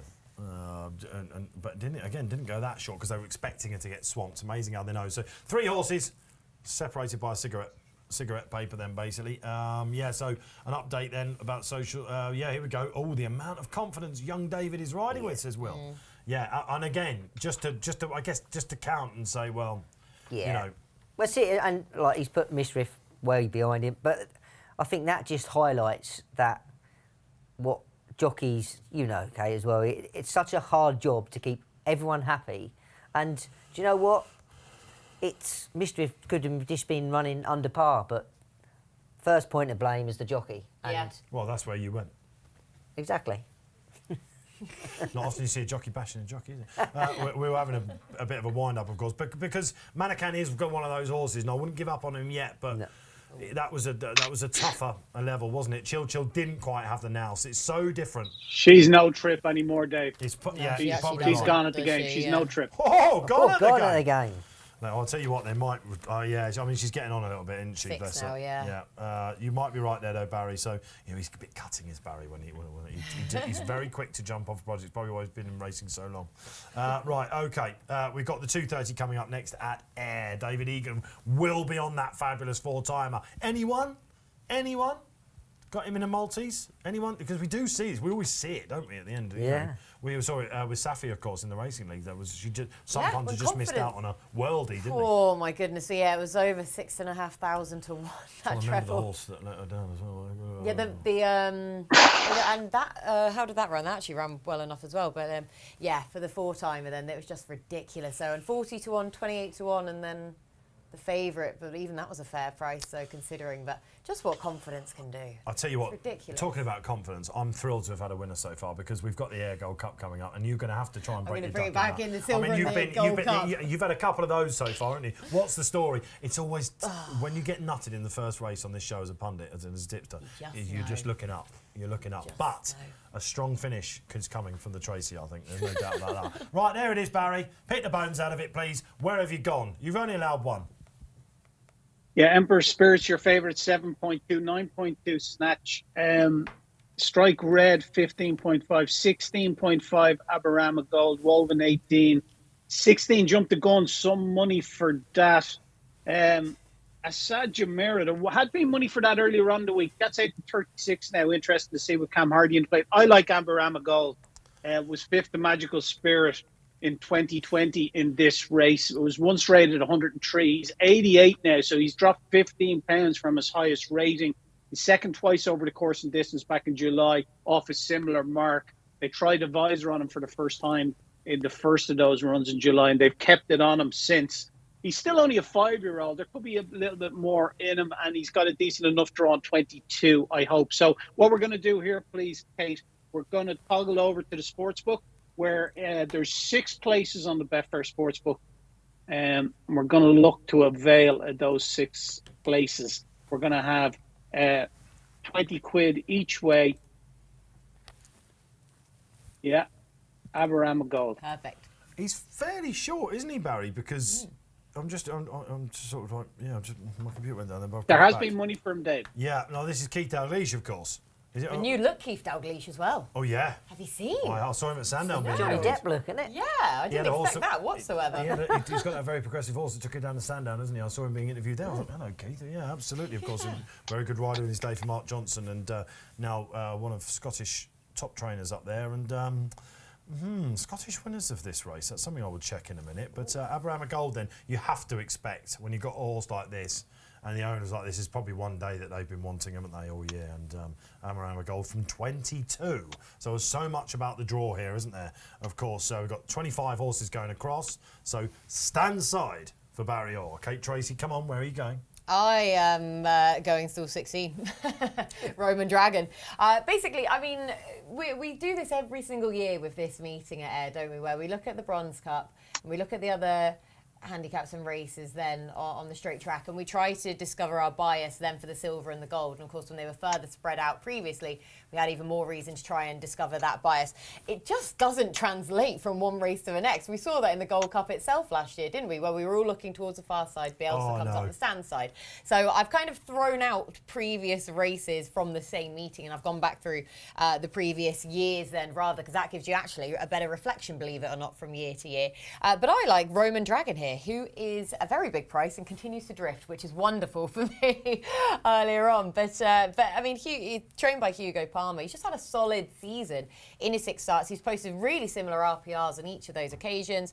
True, all 3 of his career starts have 3 career successes, have come at Chester, but he's proven himself away from the Rudy anyway, and you've dropped back to 5.5 furlongs for the first time in his career. Last time out at Chester, ran a solid race. I just think he should have more to offer back handicapping now anyway. His last win over 6 resulted in a win, and for me, he's just a fair price to run yet another consistent race. All right, okay, fair enough. I've tried to knock one out of the park here as well, but before I tell you what that is, Mattie Batch, where are you going?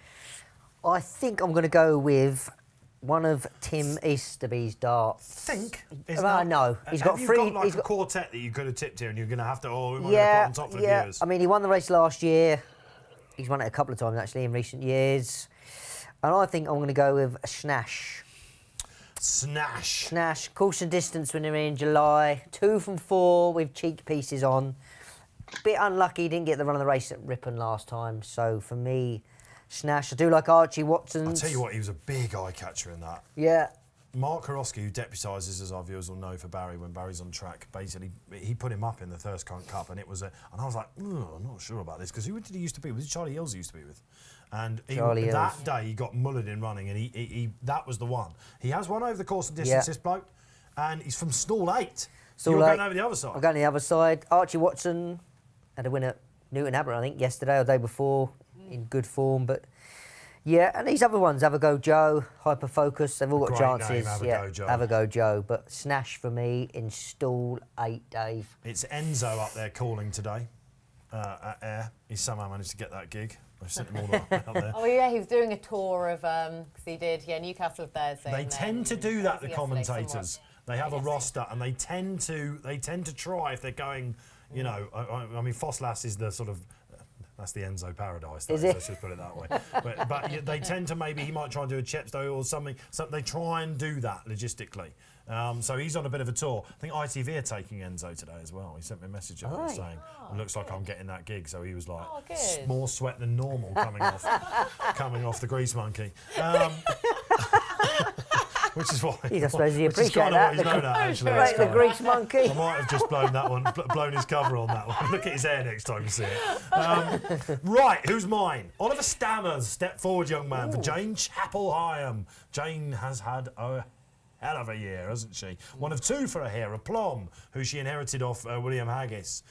Same owners, and the Plum basically went, I think, because there was like maybe smaller yard might suit him. I think he's interesting because Kevin Stott's on this. Bielsa time coming up, of course. Kevin will be on the far side, of course, isn't it? Stall 3. But I'm going with our other runner, Full Authority, who really caught my eye a couple back. And it's far. And then I think he went to Ascot. I tipped him up. He ran a really good race. He bumped into one. This is just the sort of race after an 82 break that this horse will thrive on. And forget his run at Windsor last time. Windsor's not really his track, I don't think. But that Mr. Wagyu form when he was second, he's got a good one in him, this horse. And it's the sort of race, guys, where I didn't really fancy that much at the top of the market. Strike Red is a horse, don't go there. That's a very expensive project for me. And he only ran 2 days ago, of course, at the Racing League. He could go well under Mark Wynne. Emperor Spirit, I put him up at Ripon. Since come out and run that second, of course, but I'm jumping off that one. I want to have something at a price here. Woven it would have been for me. Tom Siegel put him up, and the price has gone now on that Michael Dodds runner, of course. Doddsy, we well know, capable of taking this out. Wasn't it great to see Gale Force Mile again? Oh, how cool is she? Yesterday. She's super tough, isn't she? Isn't she? If she just gets on the front end of a pace, you just can't pass her. Yeah, She's so cool. You could run her in the champion sprint at Ascot on Champions Day, and she would give a good account of herself. Yeah, she would do, wouldn't she? Yeah. Like I say, she'd still give it a good go from the front. But yeah, York Air, perfect for her. That's going to be some race, that, by the way, isn't it? Yes. Because Highfield will probably rock up there, won't she? I know. Horse of the season? Sprinter of the season. At least. Corrected very quickly there. Again. Sorry, I don't know why. Kate's got loads of these shows coming up as well. I better sharpen my Why am I being like this today? Sorry. No winner, Tracey, that's why. Yeah, that's right, why. Barry. The sour. We've gone through our selections. We're all hopefully giving people, some sort of quinella or tribe, whatever it is you're doing out there. How's the markets looking now? Emperor Spirit looks a picture to me down at the start.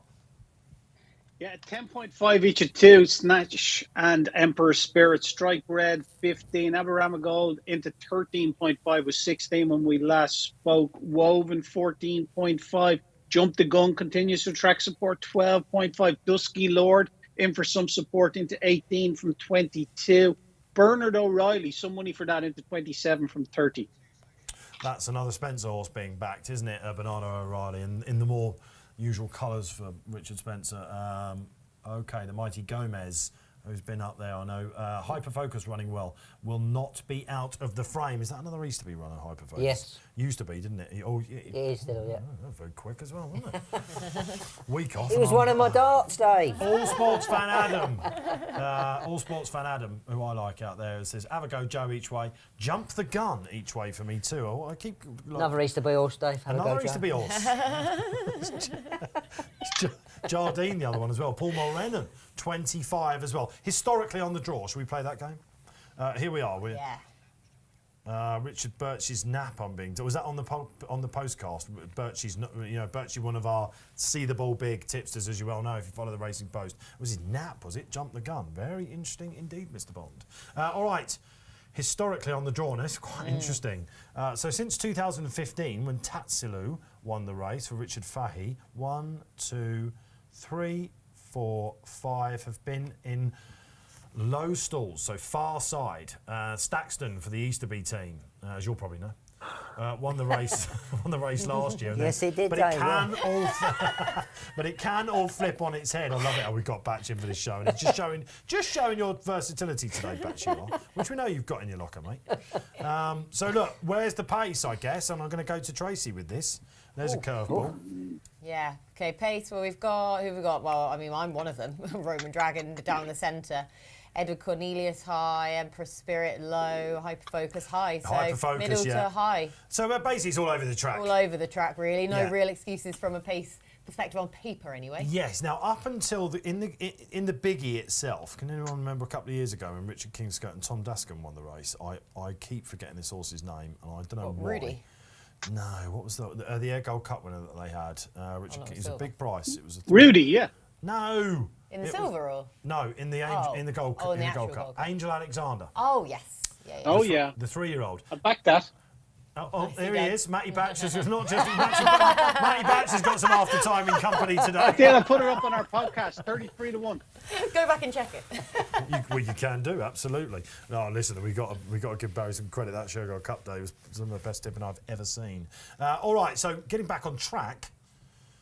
Up until Angel Alexander won from stall 24 of 24. No horse since the 90s had won from either the bottom 4 or the highest 4 in the Ayr Gold Cup. And then, of course, Angel Alexander comes across. I think he won up the middle from memory because I analysed that race. I seem to remember in the What's the newspaper. hold up here? Well, I imagine 30 runners probably. I don't know, Barry. I don't know. They know really. there's going to be 30 runners. It's scheduled to go off at 2:30. It's Do you know what 2:33 country now, this and they're is still in? walking around at the No, back. not even a country, actually region. Sorry. Are I you should have put suggesting this that Scottish races go off No, later I was than going to normal? say, because now it's going to sound like I'm blaming Scotland when Yeah, I'm it blaming does, the yeah, whole it of does. British racing. For late off times, when it takes them by surprise, as Barry said, when we have this Don't many be runners. snobby about big sprints up at... I am fully entitled to be snobby about late off times in this country. Navan's due to go off at 2:35. I Yeah. wonder So what we're going to have a let split Navan screen go. of 25 runners. Yeah, jump racing comes back to Navan today, of course. Navan. The pronounce of Navan. that track gets people really upset. But, so Bielsa comes along, and so the bottom 4 stalls in the big one haven't been done since the 90s, so... Chief of Chiefs, of bottom course, 4? is on the bottom 4 low- haven't done it. yeah. No, sorry, far side hasn't been done gee, in the really? biggie, so it can split it up. But then, of course, look Yeah, but you take Bielsa out of it last year, and their first, second, third, fourth, fifth, sixth, seventh, eighth. on the are all far the way side. down. On the Yeah. far side, exactly. But they didn't win it. Like I said, it was one of the great things that your writers would have looked at this race and go, let me wheel out that stat. And of course, horses come along and do it. But Angel Alexander won from pretty much up the middle. I remember stand side to centre. But Tom Barras comes back on. Hey Tom, good to see you. And he says horse is still running down at 2:32, 2 minutes after the race was supposed to be off. So poor, Kate. Oh, Tom, you're just... honestly, we are singing from the same hymn sheet completely. It's Who are been the my serial bugbear offenders this year? Come all on, name season. them.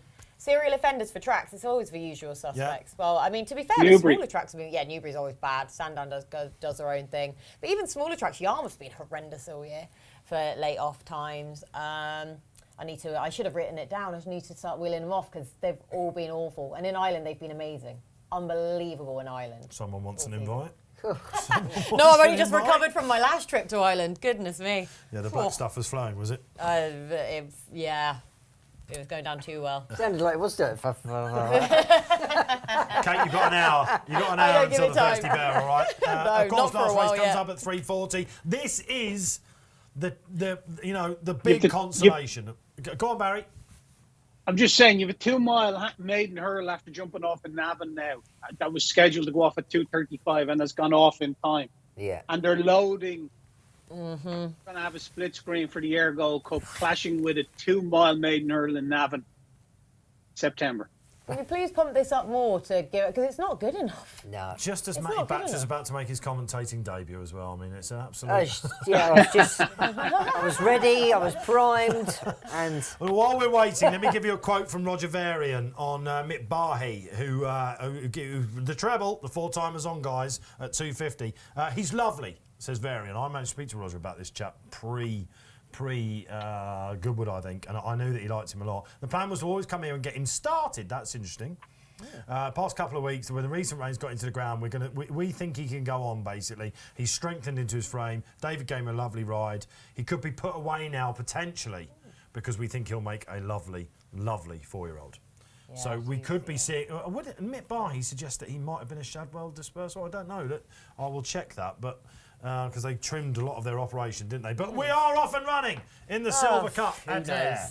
And, I mean, get your microscopes out, because we've got a split screen here. And unsurprisingly, they're going to go 3 groups, aren't they? Yeah. So it looks like they're at the moment, they're not going to the far rail at Ayr, which is very interesting for the biggie coming up. Because those in the lowest numbers are not against the rail. They are on the near side, though, however. Oh, man. Better on the near side, aren't they? And Edward Cornelius. He's up there, which isn't really a help. I'm looking at, okay, Emperor Spirit on the far side. The near side group, so that is high numbers, definitely ahead, guys. Yeah. Pick them out, please, will you? Abraham Gold, where's he? He's on the near side. He's one of them. He's coming, actually, Abraham Gold. He really is. He's attacking. 2 furlongs to run. I'm looking for some of the bigger players as well. Full Authority. I'd be expecting him to finish. Hold on, here comes Mile. Snash. Here, where's Snash? Oh, yeah. Abraham Gold at the moment, isn't it, Barry? Now down the middle. What's this down the middle? Oh, what's this? Is this Dusky Lord? Dusky Lord. Oh, no, it's not Roger again, is it? No, it is. It is. He's absolutely torn it a new one. He's gone down the middle, and I'll tell you Dusky what, Roger Lord. Varian, Look who at won this. the St Ledger, this is a Group Horse in a handicap. Look at that. Wow, Woven, Tom Segal's horse in second, Bernardo O'Reilly. Looks like he's got third. Amaraba Gold was running on for the places down the middle. As Bing Crosby said, Barry, straight down the middle. Yeah. Was Woven second, was He it? was. Yeah, traded Woven, low yeah. 11 Woven, but Dusky Lord, he's been knocking on the door in a lot of these handicaps. Betfair SP is 16 for Jack Mitchell. And what a day for Roger Varian. Is that 5 on the day? 5 on the day, yeah. And the big one Real. to come in the next race. I mean, he ran in the Portland, didn't he, last week? So Yeah. it just shows you guys what Days these ago. handicappers could do. But we always thought, because, of course, is he a 3-year-old? No, he's 4-year-old, isn't he, 4. Dusky Lord? He's only had that's only his 13th start to date. He had a couple of problems because he had a big layoff after his debut in 2020, I remember. And when he came back this season at Newmarket, you thought, right, they might have one here. But he hasn't. I mean, OK, Goodwood, he went close there. But that was cheap pieces, blinkers he's tried. 5,000 to 1. That now is a big point of his chance. yeah.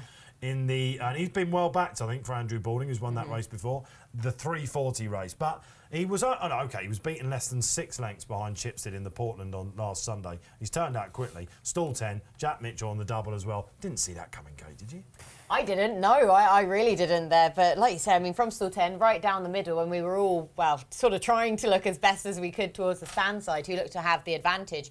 And then Snash coming through with a really strong looking run as well. And again, you just thought it was going to play out there and she might have someone to track her through then against that stand side rail. But towards the centre, I mean, Dusky Lord, goodness me, that was a fair turnaround. Pound higher than for the Portland as well, where he just sort of didn't run much of a race there, did he, whatsoever? No. But quick turnaround. We talk about these sprinters with their quick turnarounds not phasing them. And yeah, I didn't necessarily think he was all that well treated. Not to win by that far in that competitive a race. No, didn't see that coming then, Barry. But of course, if you want to go and see Roger Varian's stable tomorrow, a reminder that it is Newmarket's Open Day, of course, isn't it? Lake St. Hassel Open Weekend is tomorrow in Newmarket. And you can pop along to Rogers and see all these great horses out there. So Royal Champion will be parading all the, so we've got Sac-Air to come up in the last. But there is your Betfair SP. Will it be down the middle in the Ayr Gold Cup? Has that affected your thinking? Has Rog got one in that?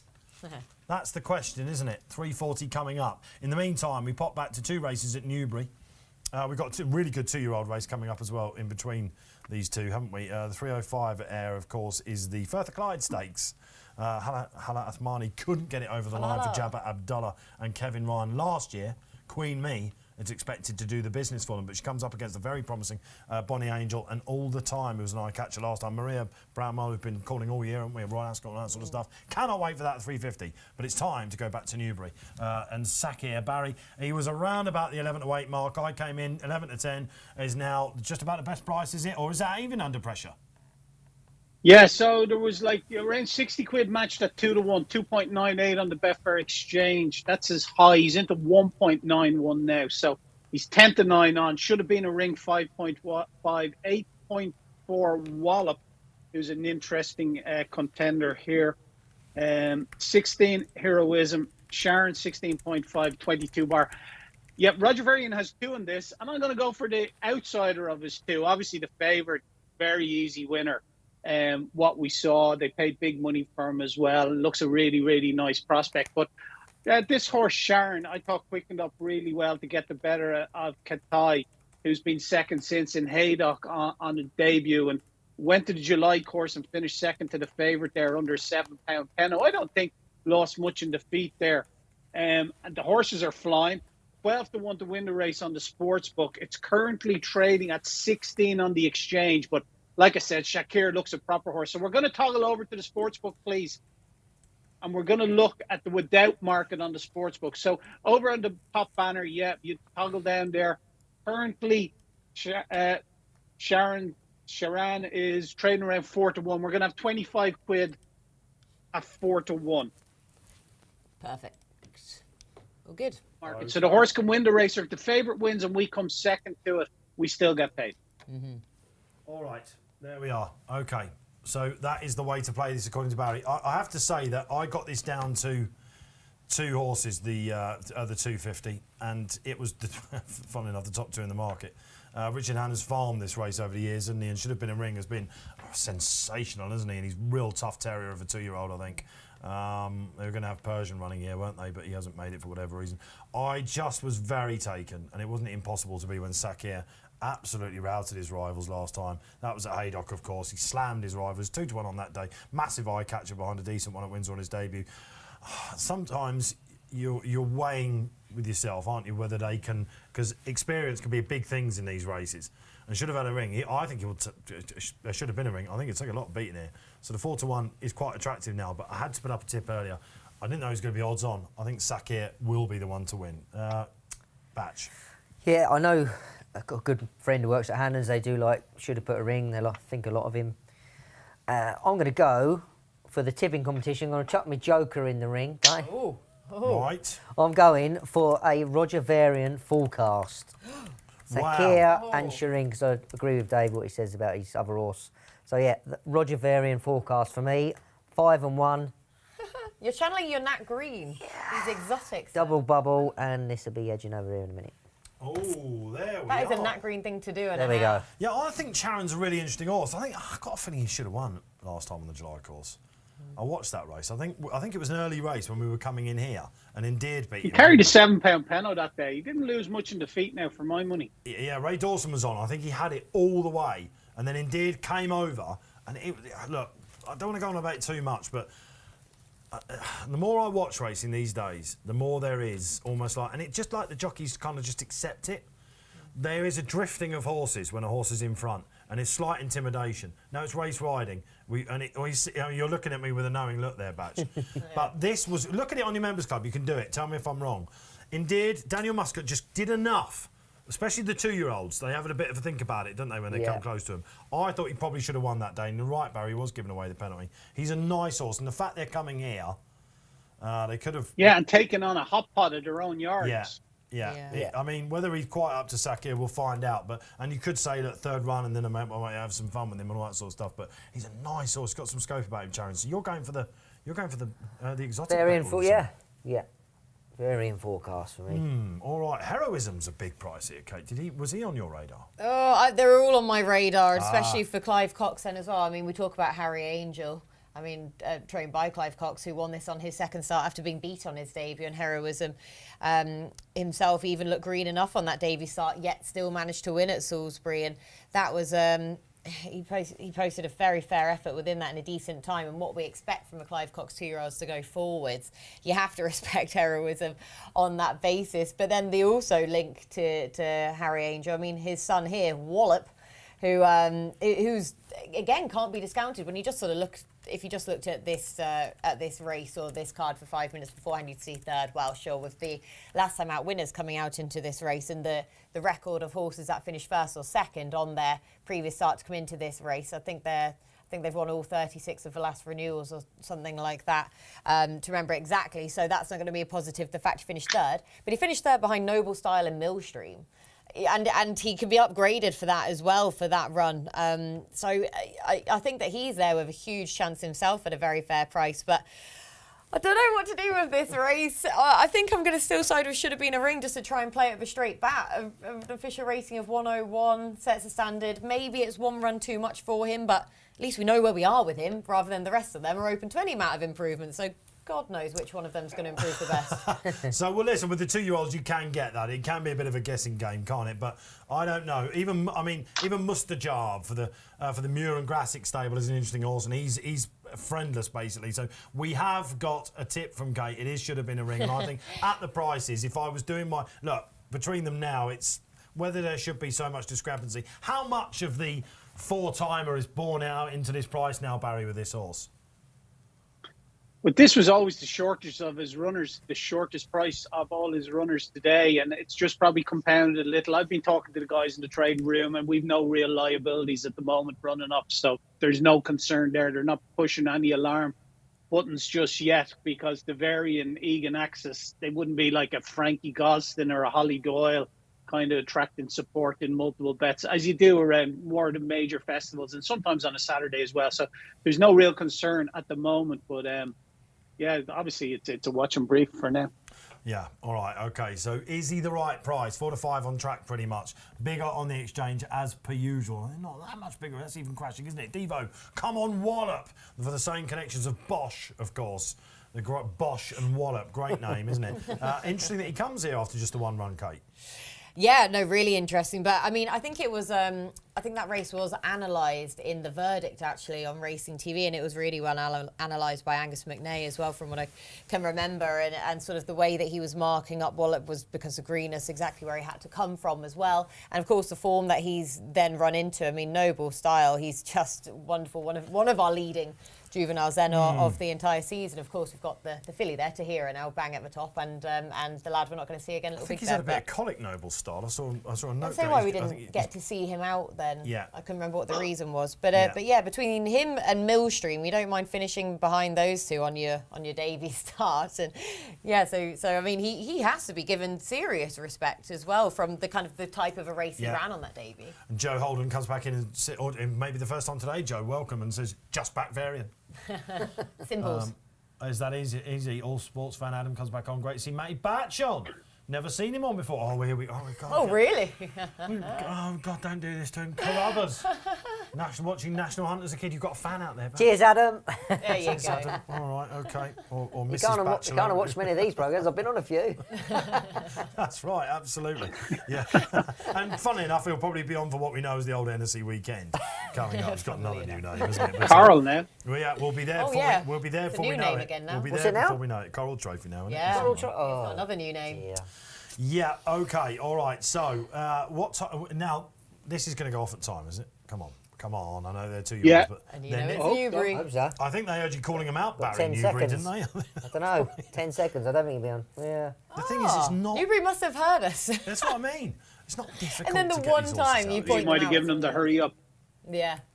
They must have been tuning in. Yeah, I think you might be right. 3 seconds over. All right, okay. So, all right, good luck wherever you're playing, whichever way you think this will 184 sway. now the favourite. Proper 4 to 5-ville then. Are we going to see a new star in Sakir? Or is it going to be something with a bit more substance about it? Could the maiden Wallop come and land a telling blow at the finish? We will find out shortly. Charin is the Quinello, I should say, for Mattie Batch, and they're off and running. Mustajab's going to be out. It's quite interesting to see. Should have been a ring out in front. From memory, he's a horse that really comes and chins horses' way. Heroism for Clive Cox, really pulling hard. If you're on the favourite, you've got a lovely sit just off his main market rival. Mustajab in the middle. Wallop is settling okay at the moment. Rousing encore, loads of experience for him. He's out the back, along with Charin as well. Barry, after halfway, has he gone even shorter now, this favourite? Yeah, 176 now. 4.8 should have been a ring. Wallop is out to 10, into 19 Heroism, and the 13 Sharon. Okay, all right, there we go then. Batch, what do you like? And Charon's now starting to make his move. Sakir looks travelling really well. Heroism settled a bit and travelling well. I'll tell you what, if he wins, he's a star because he's been really... Yeah. Favourite dances in, doesn't it? How low do you go now with Doesn't Sakir? favourite. Now, when he won at Haydock, he didn't have to come off the bridle at all. He did at Windsor, and he showed some signs of greenness. Now they press the button. What a weekend Roger Varian is having. Wallop, and it should have been a ring. The Hannon runners. Heroines has run a massive race, considering he's been keen, but hello, Kate Tracey, off we go. Wow. Here we go. Goodness me, Batch, Here we luck. go. Oh. Nearly the forecast for Batch. Charon's a horse that definitely wants a bit further, I think. Kate Tracey, what a star that could be. Oh my goodness me, the turn of foot he's just shown. You know, we talked about the horses that went into that, and yes, we had a very limited form, obviously, coming into this race, but goodness me, it was likeable form that we had, likeable pedigrees, likeable connections, and he's put them away with consummate ease there. We know that the yard and jockey are absolutely flying, but goodness me, that was very, very impressive. You can see why he was just that strong in the market. Okay, all right. Have we seen a superstar there? Coral Cup, a Commonwealth Cup. I think we might be seeing quotes for coming. Middle Park. He's in the Middle Park, isn't he? He was a 5 to 1 chance before that for the Middle Park. That's a I'll quick get an turnaround, update now. isn't it? Yeah, that is. Is What's that next week? 4, 5, 6, 7, 8. Yeah, next Next week. weekend, isn't it? Whoa. Yeah. Well, we'll try and get a quote from Roger Varian coming in as soon as we possibly can. But David Egan Hasn't done an awful lot has there, though, won has the first 4 races of the day at Newbury. That's the story. And Roger Varian should have had the first 2 there. well, Roger Varian. Tom Marquand was over the far side and ended up switching this side. And fast finish and Matty hard luck. Hard luck there. It was a great shout. Of course, he's won the Ayr Silver Cup as well, Roger. So if Carlsberg did days, I think he's having one, isn't he? That is What for was sure. the distance as well? We could have lengthened our odds That there, was the Dave. one I reckon people would have done. Who out there has lengthened their odds on this chap? I mean, experience is what you're worried about with horses like this going in. But he's sat in what you call the box Prime seat. position, Prime yeah. position, and he's let him go plenty early enough, as he did it at Haydock last time, and that was against novices. And David smiled when he came off that day. He said, "He's a decent horse, all right." That was an electric turn of foot. We've got to get excited about horses like this, haven't we? Yeah. The fact he just, like you say, he's barely come off the bridle again. And that was a question that many people were trying to ask coming into this race. Well, he's surely going to be found off the bridle at some point in this race. So exactly what's he going to find? And is he the type of horse that's really going to show signs of greenness when he's finally sort of given his head and asked to extend? He's been asked to extend for a few strides there, and then he's come back on the bridle, straight as a die, though, showed a good attitude. He's answered those questions as well. Bit of education with a few slaps behind the girth there. And, yeah, very easy. He is exciting, isn't he? Very exciting, yeah. Go on, Batch. I think I was just watching Charin. When sort of Tom just gets a little bit harder on him, he sort of drifts in a bit. He's left on his own a little bit and just come into the pack, so to speak, and just probably cost him a couple of lengths. You can see here the head on. He just gives him a little tap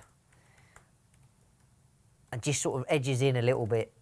He has to pull it through, but yeah, still a good run. But the winner was very, very impressive. And do you know what? If he ran again next week, yeah, Dave sort of got a little bit animated on him, but he's done it easy, hasn't he? Yeah. Okay. It's interesting now, like, when a jockey crosses the line, when they think you're a bit special, he gives him a couple of little pats in too. And then again, he went yeah, back yeah, again so for he likes him. another He few definitely pats, likes didn't him, he? yeah. Look at the look across there. Yeah. To do that on a horse on its 3rd start in a Group 2 then, to Yeah. actually have the time to look across the track. And again, the same line that David took in our earlier race Yeah. as well there. Sort of more to, I know that they're coming kind of middle to stand side, but he's been happy to come more towards the centre of the track Yeah. around there. No traffic issues and Yeah, like I say, the amount of little pats he's just got there.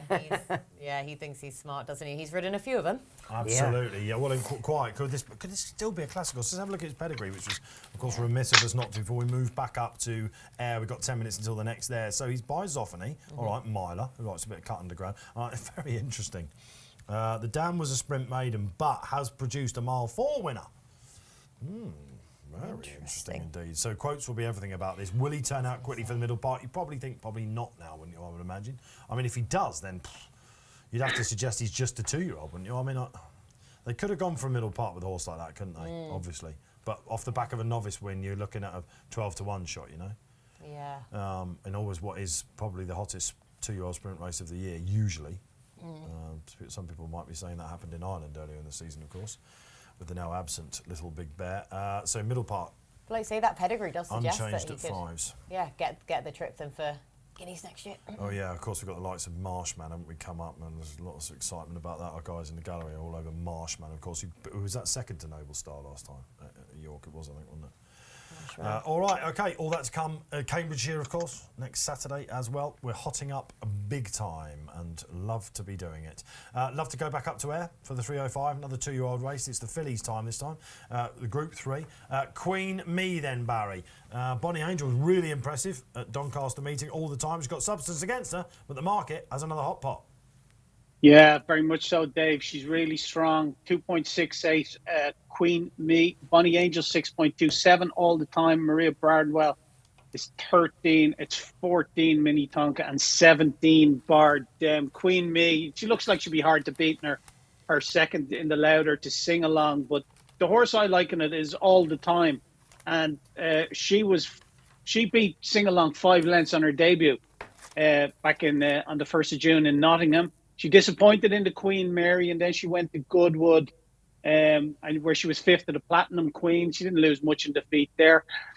Stepped up to 6 furlongs for a Chester win. It was really, really easy. And last time out, she bumped into a nice Rafe Beckett filly called Juliet Sierra in a Salisbury Group 3, where she was only beat a neck. So I think she'll go well here. She's 7.4K at the moment, please. And we're going to back her to win. We're going to have 25 quid win all the time with Jack Mitchell in the plate. Oh, good. On the Betfair Exchange. But we're going to set our own prices here. So if you select 7.4 and just Sorry, tick Barry, it up. I've already put it on. We'll go on again. I thought you were wrapped Leave up. it at that. You just can't get the staff, Barry. I thought he was wrapped up. Sorry, Barry. Getting a bit carried away today, Kate. It's turned into the Kate Tracey live. I got told I was slow earlier, so now I'm too fast. Yeah, the pressure was put on from the start, wasn't it? Okay, all right. So, all right, that's the way to play it. I must admit, I thought it was a messy race that Queen Me was second in last time. Of course, at York, behind Swing Along, as Barry mentioned. All the Time is interesting. She was an eye catcher last time at Salisbury, behind probably quite a good horse in Juliet Sierra, I think, of Rafe Beckett's and Jubmont. And I can see that. She's got a lot of experience, isn't she? Where is she? She's in stall 10. She was just caught on the wing that day and she really flew home. And the Crisfords could not be having much of a better end to the season. So, I mean, that end of August was ridiculous. And, of course, we saw British success for them at Leopardstown last weekend. All the time here. Is this the Royal Ascot Racing Club, these colours? Yes, you're spot on. Yeah. I said that maybe knowing it was. And did they have they've got one coming up in the next, haven't they, at Newbury, Cedar Casper. Misty Dancer was a winner for them up at Ayr on the opening day as well. So this would have been their acclimatising since. Barry is trying to knock it out of the park with this girl here. I thought Queen Me would take a lot of beating here, I have to say.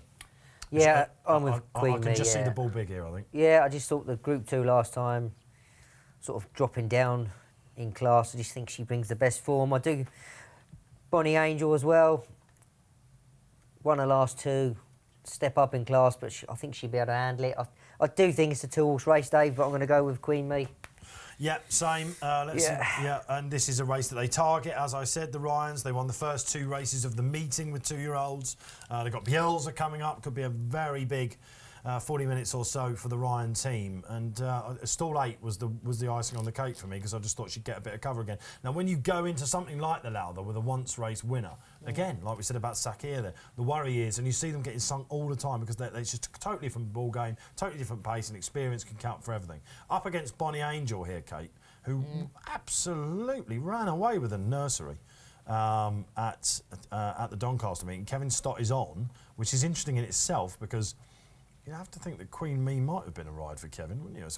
It's a bit of a weird one, that, because he's attached to the Ryan Yard, of course. She's a formidable rival, I would imagine. Of course, because of that group form, the handicapper says that it should be a formality, but she's a horse that looked like she could well make the step up last time. Are you with the Fav or considering something else? No, I'm playing it very safe with this. I am with the favourite as well, with Queen Me. Yeah, I really like her. Like you say, the fact that she was chucked so into the deep end last time out when going into the Lowther on the back of just that one start, which was a very likeable one anyway, but with Swing Along coming into the race on the back of 3 starts already, including that win as well, you know, there was no disgrace whatsoever to finish the next second to her. So, no, I totally agree that I think that was a really, really fair run. I think that sets the standard then as well. I know that, of course, this is only a 3rd start. She's going to have more to find, but back into a Group 3 here, this looks the notable next target that she should have been aimed at. So, yeah, Queen Me for me as well. But like you say, Bonnie Angel, I mean, she is a very, very worthy opponent there, where she is just progressing her way up through the rankings after those qualifying runs, now unbeaten in her 2 handicap starts. And the RPR that she posted for that Doncaster handicap last time out of 90, again, puts her bang there in contention. But, but she is going to have to obviously take that extra step up and prove herself further again into a Group 3. Yeah, OK, all right. So, look, we're all looking at the Fav here. Barry, maybe wisely, is looking for the Christophers. There she goes down to the start then. Let's have a little look at this Queen Me. It was just all about next time for me with Queen Me at York, and they could have potentially gone a little bit higher as well. And if you're going very close in a Lowther, it was a bit of a messy. It was Lowther, wasn't it? Yeah, it was a bit of a messy Lowther, because who was those dramatised was the disappointment, wasn't it? It was one of the first races of the meeting, and it looked like the stands rail wasn't the place to be, and they went quite hard, and dramatised probably looked like she didn't quite get home, but she blew her brains out of Danny Tulloch that day. But this was the big eye catcher. Yeah. Yeah, definitely. And like I say, and she was on the best part of the track down the centre, like I say, rather than the favourite dramatised was far side, wasn't she? What about some others here? What about Secret Angel, who won as she liked last time at York, and Carl Burke and Nick Bradley and Clifford Lee? Again, I thought she might be a bit shorter. Believing, who had some problems with the stalls, hampered her career in the season for your mate. Your mate. Growley. If you're not tipping this, and I think it's all we need to know. Yeah, I'm not saying that. You're in now. But again, they're running these horses a lot, some of them, aren't they? And you wonder how many of them will make 3-year-olds. And that's the thing with Maria Bramwell. I mean, I loved this mare at the start. I mean, she was one of those horses for James Garfield, the first season side James Garfield, where basically everything he was sending out just won of this season. Yeah, and that. You know, from his very small collection that he had sent out, they were all just winning, and she was one of those. And she was sort of the biggest flag bearer of which, in fact, she was a listed winner on her 2nd start, but she's just not hitting the line as she did at the start of the season. I wonder if already she's gone off the boil, which is, you know, quite a feat for a 2-year-old filly to have gone off the boil, but I wonder if she's just had enough this season, or she's not finishing off her races as she did at the start of the season. So, yeah, I loved her at the start, but I have to leave her to one side now for the rest of the season, I think. All right, okay. Watch her for next season. Yeah, we'll see how the James Garfields go then, if they do progress themselves, which I can't really sort of make head nor tails of James Garfield's progeny, kind of in terms, because it doesn't really fit what he was as a racehorse himself. You see that, don't you? It doesn't always inherit basically Muhara and horses like that who extend stamina-wise. It's often on the dams line. Right, let's get another social up, because I think Devo's got a nap coming out there for us. Keep your socials coming in, guys. All the time. Nap. Whoa. Capital letters. And we've got a nap. So it's the Royal Racing Club and Barry that Devo is following for the hot team of Simon and Ed Crisford. Devo's had a disaster, hasn't he, today? What, none of them coming up? None of them come in, are they? Careful, Batchelor. Come on, Devo. You've been getting a lot of love from the social world out there. Not Devo. Only joking, Dave. Oh, you're on super first name terms. You Yeah, are, you're even Dave. abbreviating. Because we know each other, we call him Dave. Abbreviated, Marvellous. abbreviated nickname. All right, okay. It's around about 3 o'clock, so all the football kicking off around the country as well. So Man City beat Wolves 3-0 earlier. Oh, did they? Good luck, whoever your team is out there. Brighton getting on at the moment. Very well, you lost your manager. Abandoned ship. Oh, I know, devastated, Dave. Potter. Potter's gone. I know. Listen, Chelsea's it's a big club. You're playing Champions League football, but do you know what? Honestly, I didn't think he would go, and You didn't, did you? I didn't. No, I didn't think. I think he was onto a good thing. He went there. with good wishes, though, didn't he? From Tony Bloom, etc. Yeah, definitely. Yeah, we're left out in the lurch in a minute. We don't know who's coming down. Yeah. Who's coming? What's the rumour mill? Well, we You'll said get a that. young British manager again, I think. Yeah, he's taking the coaching at the minute. Lalana, he's doing it all Oh, behind yeah, the scenes. Lallana. Apparently, yeah, Player coach or whatever. Yeah, he's got all these badges, so he's running things at the minute. But as I say, our game was called off today, so yeah, we've had a few weeks sort of in the loop, sort of waiting to see who's going to come in. So. Yeah. All right. Liverpool game. Postponed as well. Another one postponed. Yeah. Watford, how are they doing? Got the Mackhams today. So, well, I mean, should have seen this on Tuesday. It was we're such fickle people. I can't begin to tell you. But having met the manager, was lucky enough to meet the manager. Rob Ebbers is his name. We digress slightly, but they're taking their time to go in here. I met him. Lovely man. You know what it's like? You go there going, I've got this question, I've got that question. I'm just like, good luck. That's all I can say. I had my picture. He's a charming man, Rob Ebbers, and then next Tuesday people are calling for him to be out. But we've got Sunderland today, so tricky game. At home all or right. away was that? That's at home. Yeah. And I work with some Mackhams as well, so fair to say they're piping their heads up so far today. All right, so good luck wherever your team is out there. Good luck wherever you're playing in this next race at Ayr. Barry, you'll come off Ayr, and then Tottenham are playing this evening as well. You'll be putting your feet up for that, I imagine? This evening.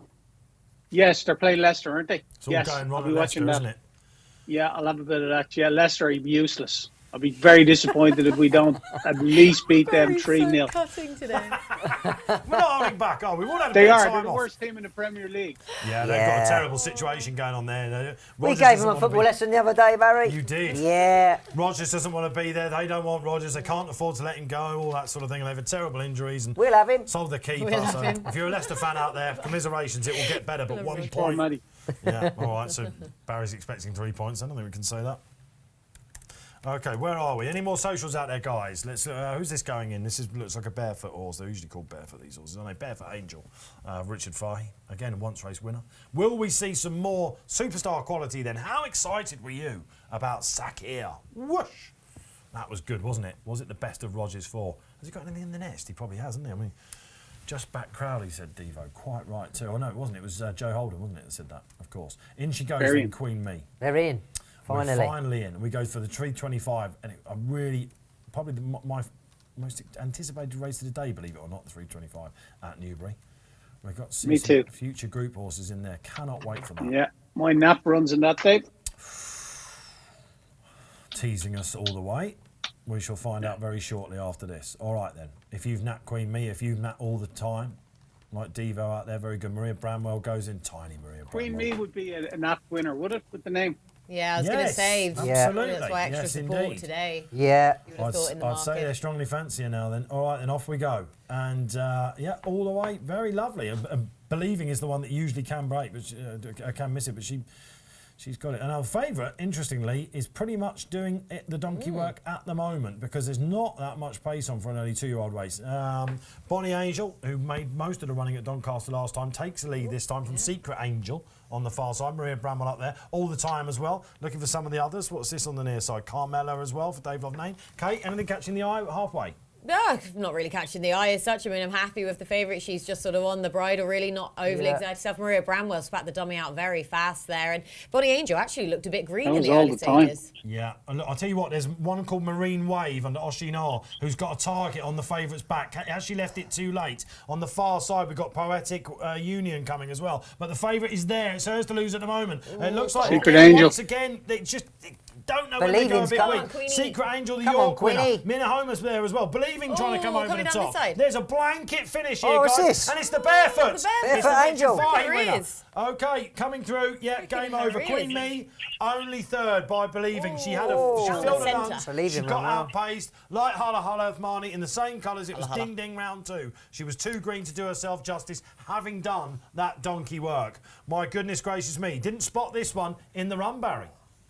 No, Barefoot Angel, Paul Mulrennan, a Betfair SP of 23 in running. A couple of them traded short. Obviously, your favourite Queen Me traded a low of 1.83, so around the 4 to 5 mark. Outside of that,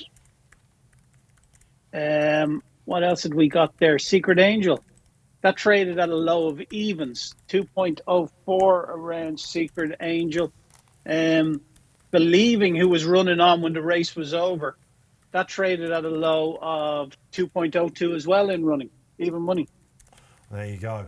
Yeah. All right. So look, there was a blanket finish there, but look, you've got to respect this with your Fahey runners, haven't you? They probably were having a stab at some black type here. We ran a few in it, but my goodness gracious me, what a step up from Carlisle that was. And of course, had form with Swing Along, Yeah. who beat Queen the Me. favourite, yeah, Queen Me then in the Lowther. And we're hearing the commander put that up in the chap as his nap as well. So fair play to you, commander, out there. Some people were with it. I'll tell you what, you won't be able to hear this because the corks will be popping out there at the moment as well. All right, good stuff. We've got 2 more races to come. Newbury we must go to now. That is the appetiser, if you like, at Ayr finished. Who's got to taste the appetite for the Ayr Gold Cup coming up at 3:40? Let us know.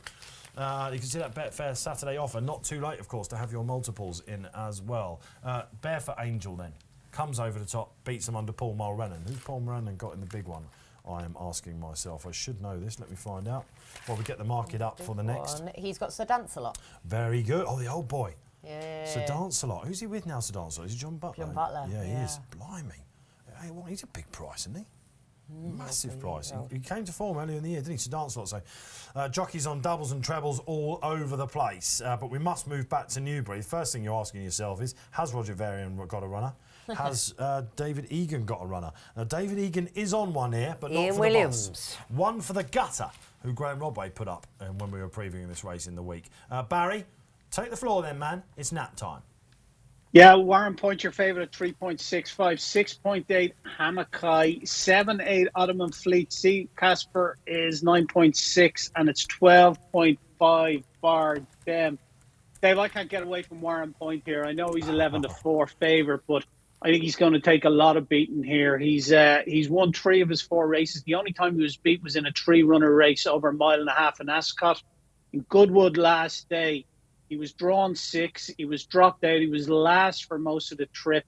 He had to pull him wide, head up the ground once he did pull him wide there and cop Blue Trail. It was after having to run at a race when he tried to, he was off. He was quite prominent throughout under Frankie Dettori, Blue Trail. So I think you can mark him up significantly for that win. The handicapper put him up £8 for that as well. I think he's going to take an awful lot of beating here. Adam Kirby obviously replaces William Buick. You would like to see Buick on him, but however, I just think even off a mark of 103, I think this guy is listed into an above class. So Warren Point, please, 3.6. We're going to be a price taker here. We're going to have 25 quid win at 3.6 Warren Point.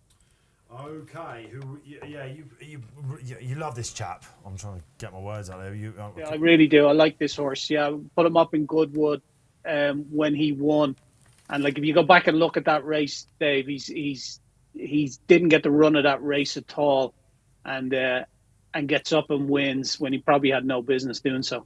All right, let's have a very good forensic look at him then. Are you going to be with Barry on this? It's nap time for Barry. He's started off an absolute flyer. Big price winners all over the place. Lay's going in. That can't be the right. Yeah, no, it's not the right price, is it, on the small screen? But it is there. Look in front of you. He's around about 11 to 4, isn't he? And it's 6 to 1 bar on there. See, the Casper has been a little bit weak. Let's go down then. Are you Warren pointing or not, Kate Tracey? I don't. There's not many negatives you can really throw at Warren Point.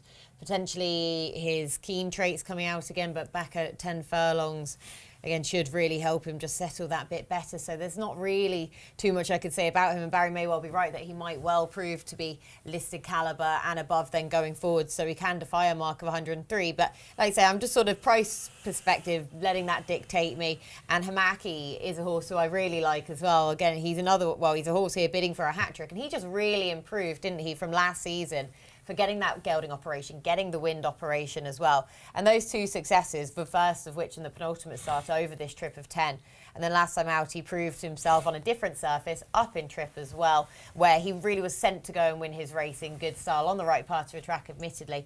So I'm hoping that he won't be hindered by this drop back down to 10 furlongs. I don't think so, and I think the £4 rise is pretty lenient. So, yeah, it's the Maneer and Suede Silks at Newbury, but over 10 furlongs. Yes, indeed. We used to have been going over the sticks, of course, aren't we? But he does some very good flat horses. Is it Hamakai or Hamaki, as you were saying? No, I was going Hamaki because it sounds like something I'd order. I think Hamakai is... It's only because I've... It's a Hamaki. A chicken All right, Hamaki. okay. Yeah. So, all right, top 2 in the market covered.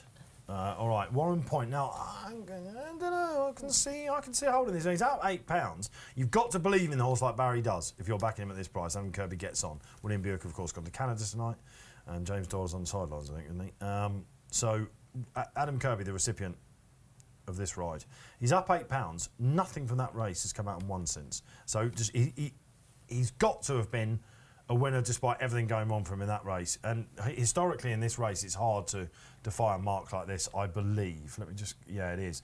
Nothing over 100's won this in the last 10 years. Whether a horse of this calibre runs in it is the conundrum for you out there. And the market is suggesting that they do certainly expect him to be maybe going on his merry way after this and looking for some foreign pots, which we won't be snobby about, of course. Batch, who do you like? I like Charlie Appleby's second string, Ottoman Fleet. Now you're really trolling Barry here. I just, back in a handicap, I just, 4th in the King Edward Stakes at Royal Ascot, Yes. 1 at Newmarket, and it just appeals to me. I see the Casper again, could be more to come from him. 1 at Chepstow, Kempton and Redcar, but yeah, I'm going with Ottoman Fleet for Charlie Appleby and the second string. Sorry, Barry. Well, the reason why I was saying sorry, Barry, is because wasn't this one of your naps of Royal Ascot, Barry? Yeah, it certainly was, yeah. I really liked him in the King Edward. Yeah, I remember him. He didn't really turn up, did he?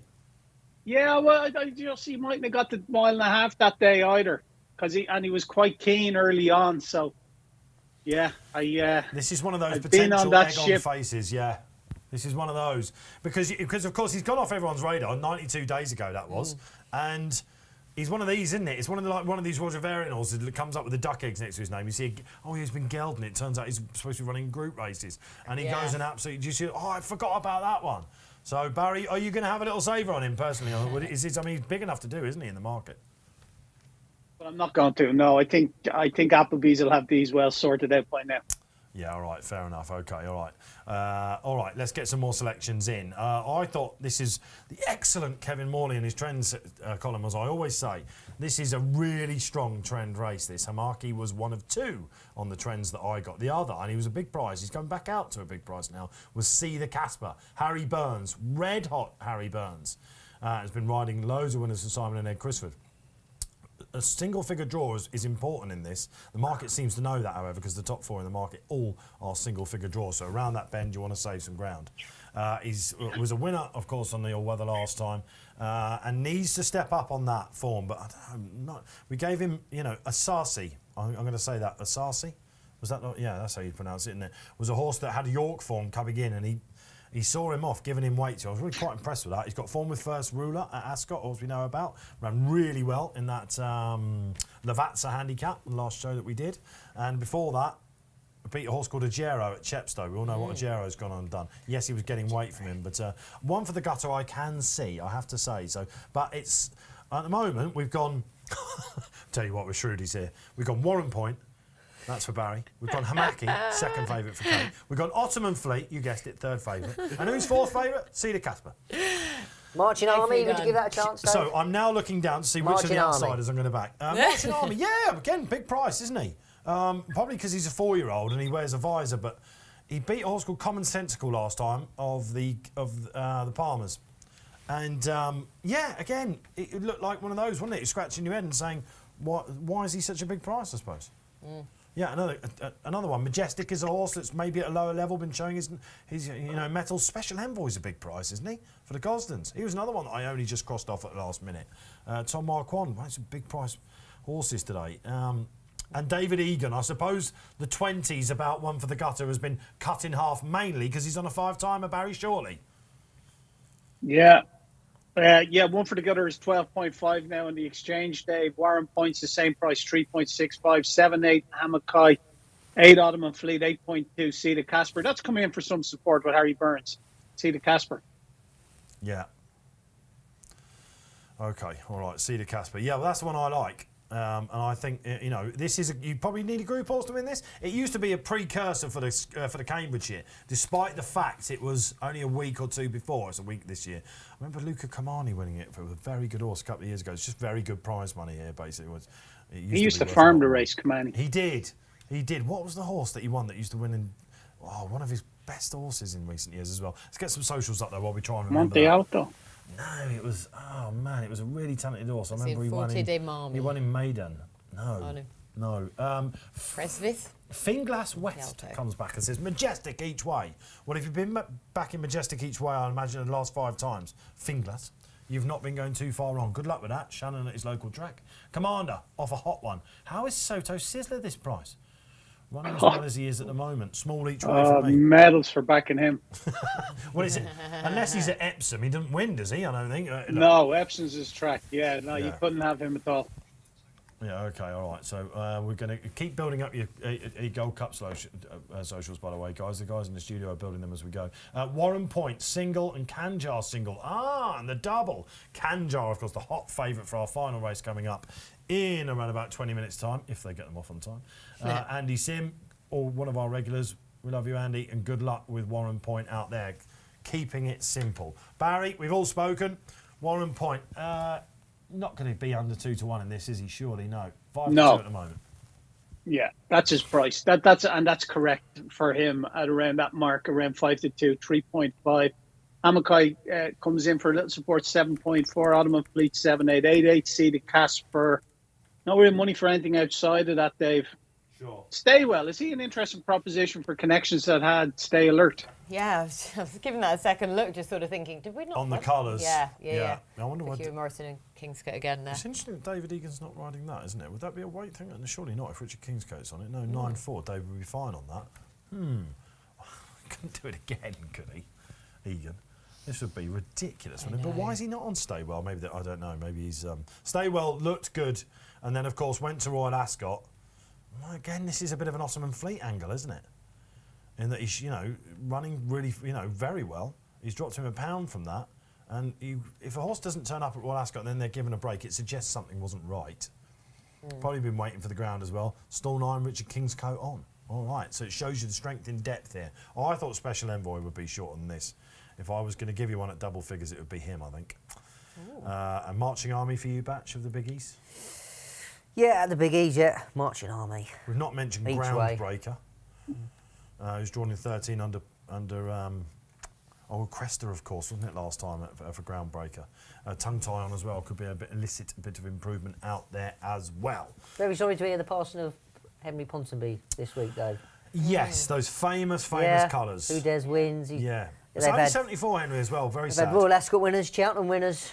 Yeah. It's even almost every year. Yeah. Was the great plotter, wasn't he? Yeah, great. And probably the king of the syndicate over here. Yeah, he's sort of one of the first people to sort of get great it going. Great fun to have a horse with, I think, as well. And brought some good people into the racing, like Alex Dave Ferguson, Gilly Cooper. Yeah, Dave Marquand, the first Royal Ascot winner, and Holly. And Holly, It's amazing, isn't it? Like, which I'm sure he was extremely proud about, Henry. And he always did great, wasn't he, when you see him in TV interviews afterwards. He used to bring a bit of colour to it, and he would tell you. I mean, what was his Cheltenham winner?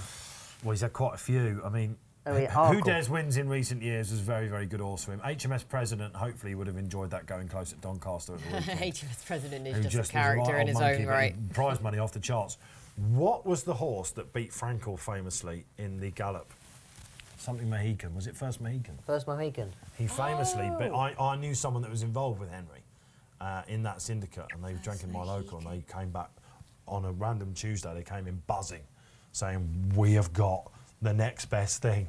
He beat Frankel famously, and in a gallop. Yeah. Really? Led him all the way Okay, and so- beat him, yeah. And they were like, what is this? And from memory, he came out and won a very valuable handicap as he liked. Yeah. But he never quite made it up. He had a few, but he went to Alan King, I think, didn't he? Yeah, I think so. After, Yeah, he did. Yeah. After Lady Just Jane gonna took say, him it's as a well. proper throw. Great memories, of Yeah. course. Henry Cecil being mentioned there. Of course, it is the late Henry Cecil and Newmarket Open weekend tomorrow. Get along, guys. The weather looks fantastic.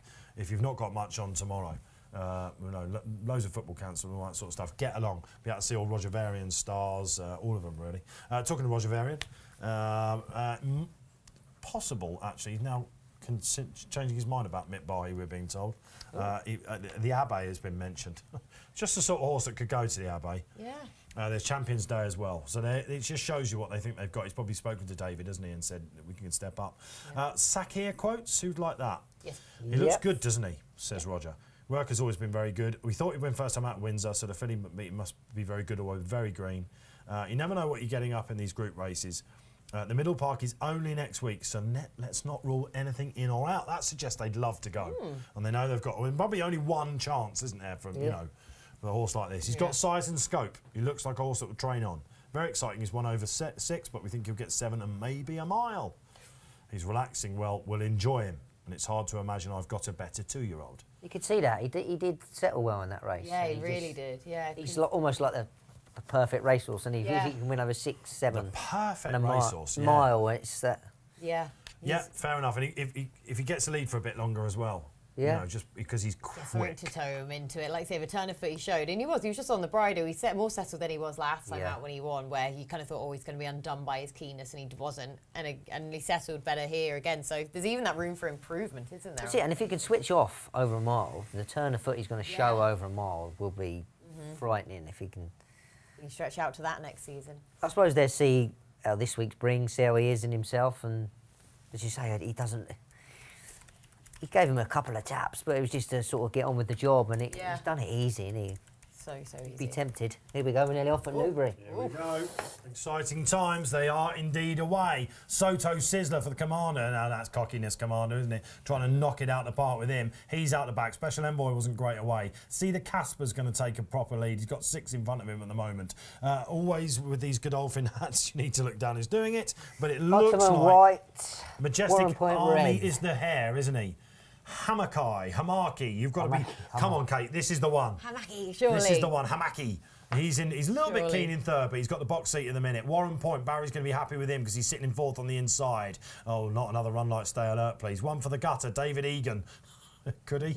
He's in fifth at the moment. Let's have a look for some of the others. Yeah, see the Casper's right in the middle as well. Pretty happy with that. Groundbreaker at the back, along with some stragglers as well. Majestic, who again, this is a step up in trip, but I know some of you do like him. So good luck with that one. They're not hanging around here, guys. No, again. No, they're really not. Barry, we're around about 6 furlongs out, then they're turning in. The pace is not slack whatsoever. Does that make you a happy man? What's this in front? Oh, Palavicino, is it? Barry, I went to you. Does that make you? Are you feeling happy with Warren Point? Oh, can't hear Go it. in front. Merchant Army looks a bit awkward. Warren Point is into 3.4. Hamakai out to 11. 5-6 Ottoman Fleet and the same price for Cedar Casper. Okay, all right. So here we are down the famous home straight for the final I time think this Warren afternoon. Point's beat.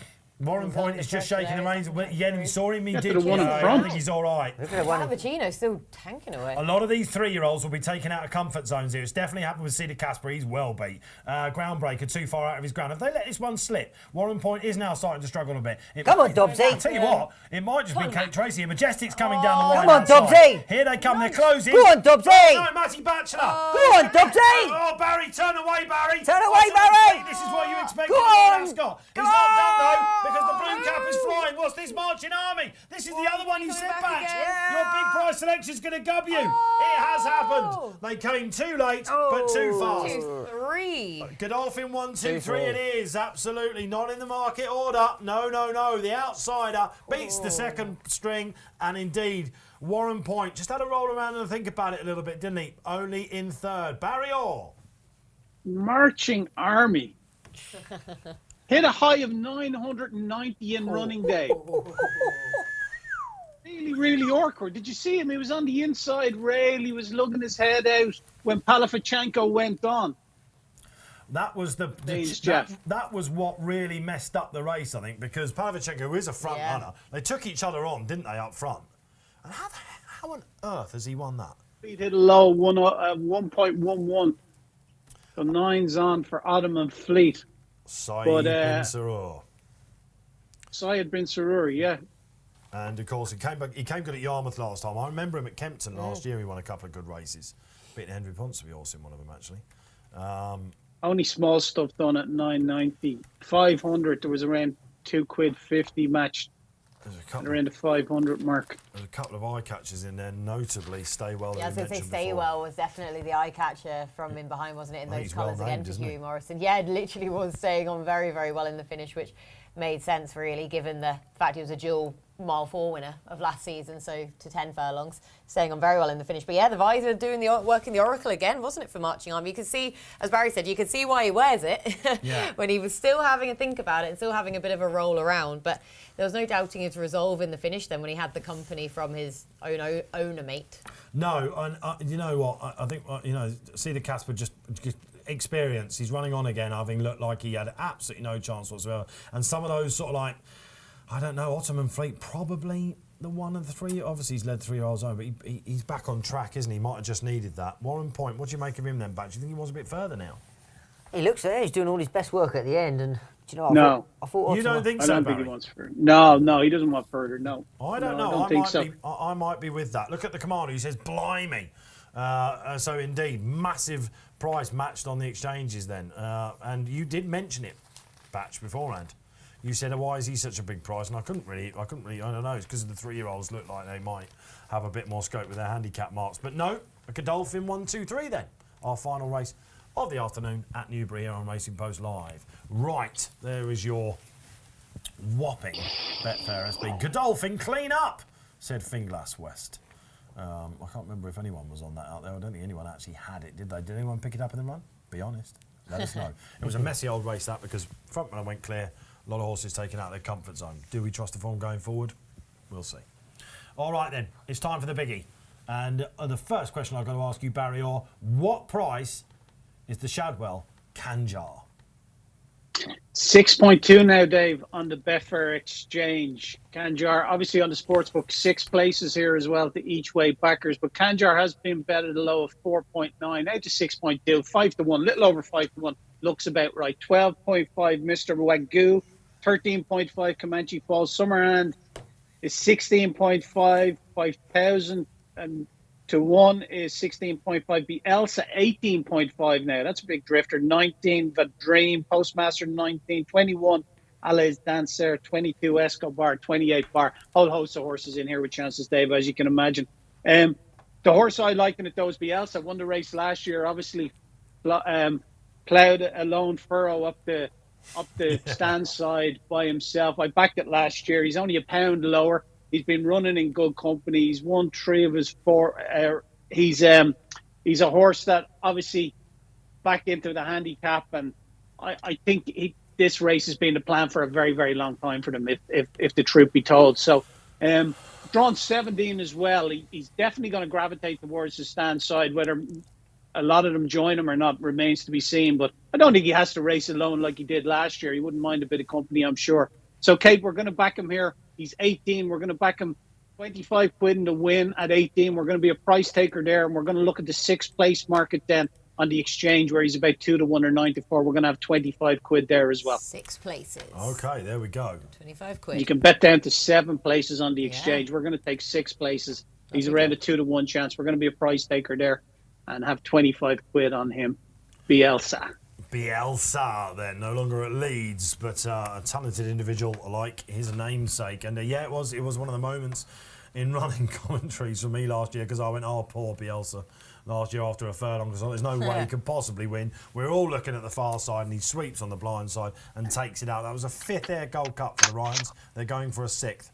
It's the nap of the expert eye team, which is basically the analysis team, the close-up team here at the Racing Post, who are leading the naps competition, and they're looking to, after a 7 to 1 winner, they're looking to go even further clear. Something like £50 profit at the moment, absolutely insane. And we've had back-to-back Wokenhams, we've had back-to-back Steward Cups. Yeah. This will be remarkable, won't it? And I think you bet against him at your peril, really, even though I haven't put him up. I know that this has indeed been the plan. Of course it has, all along.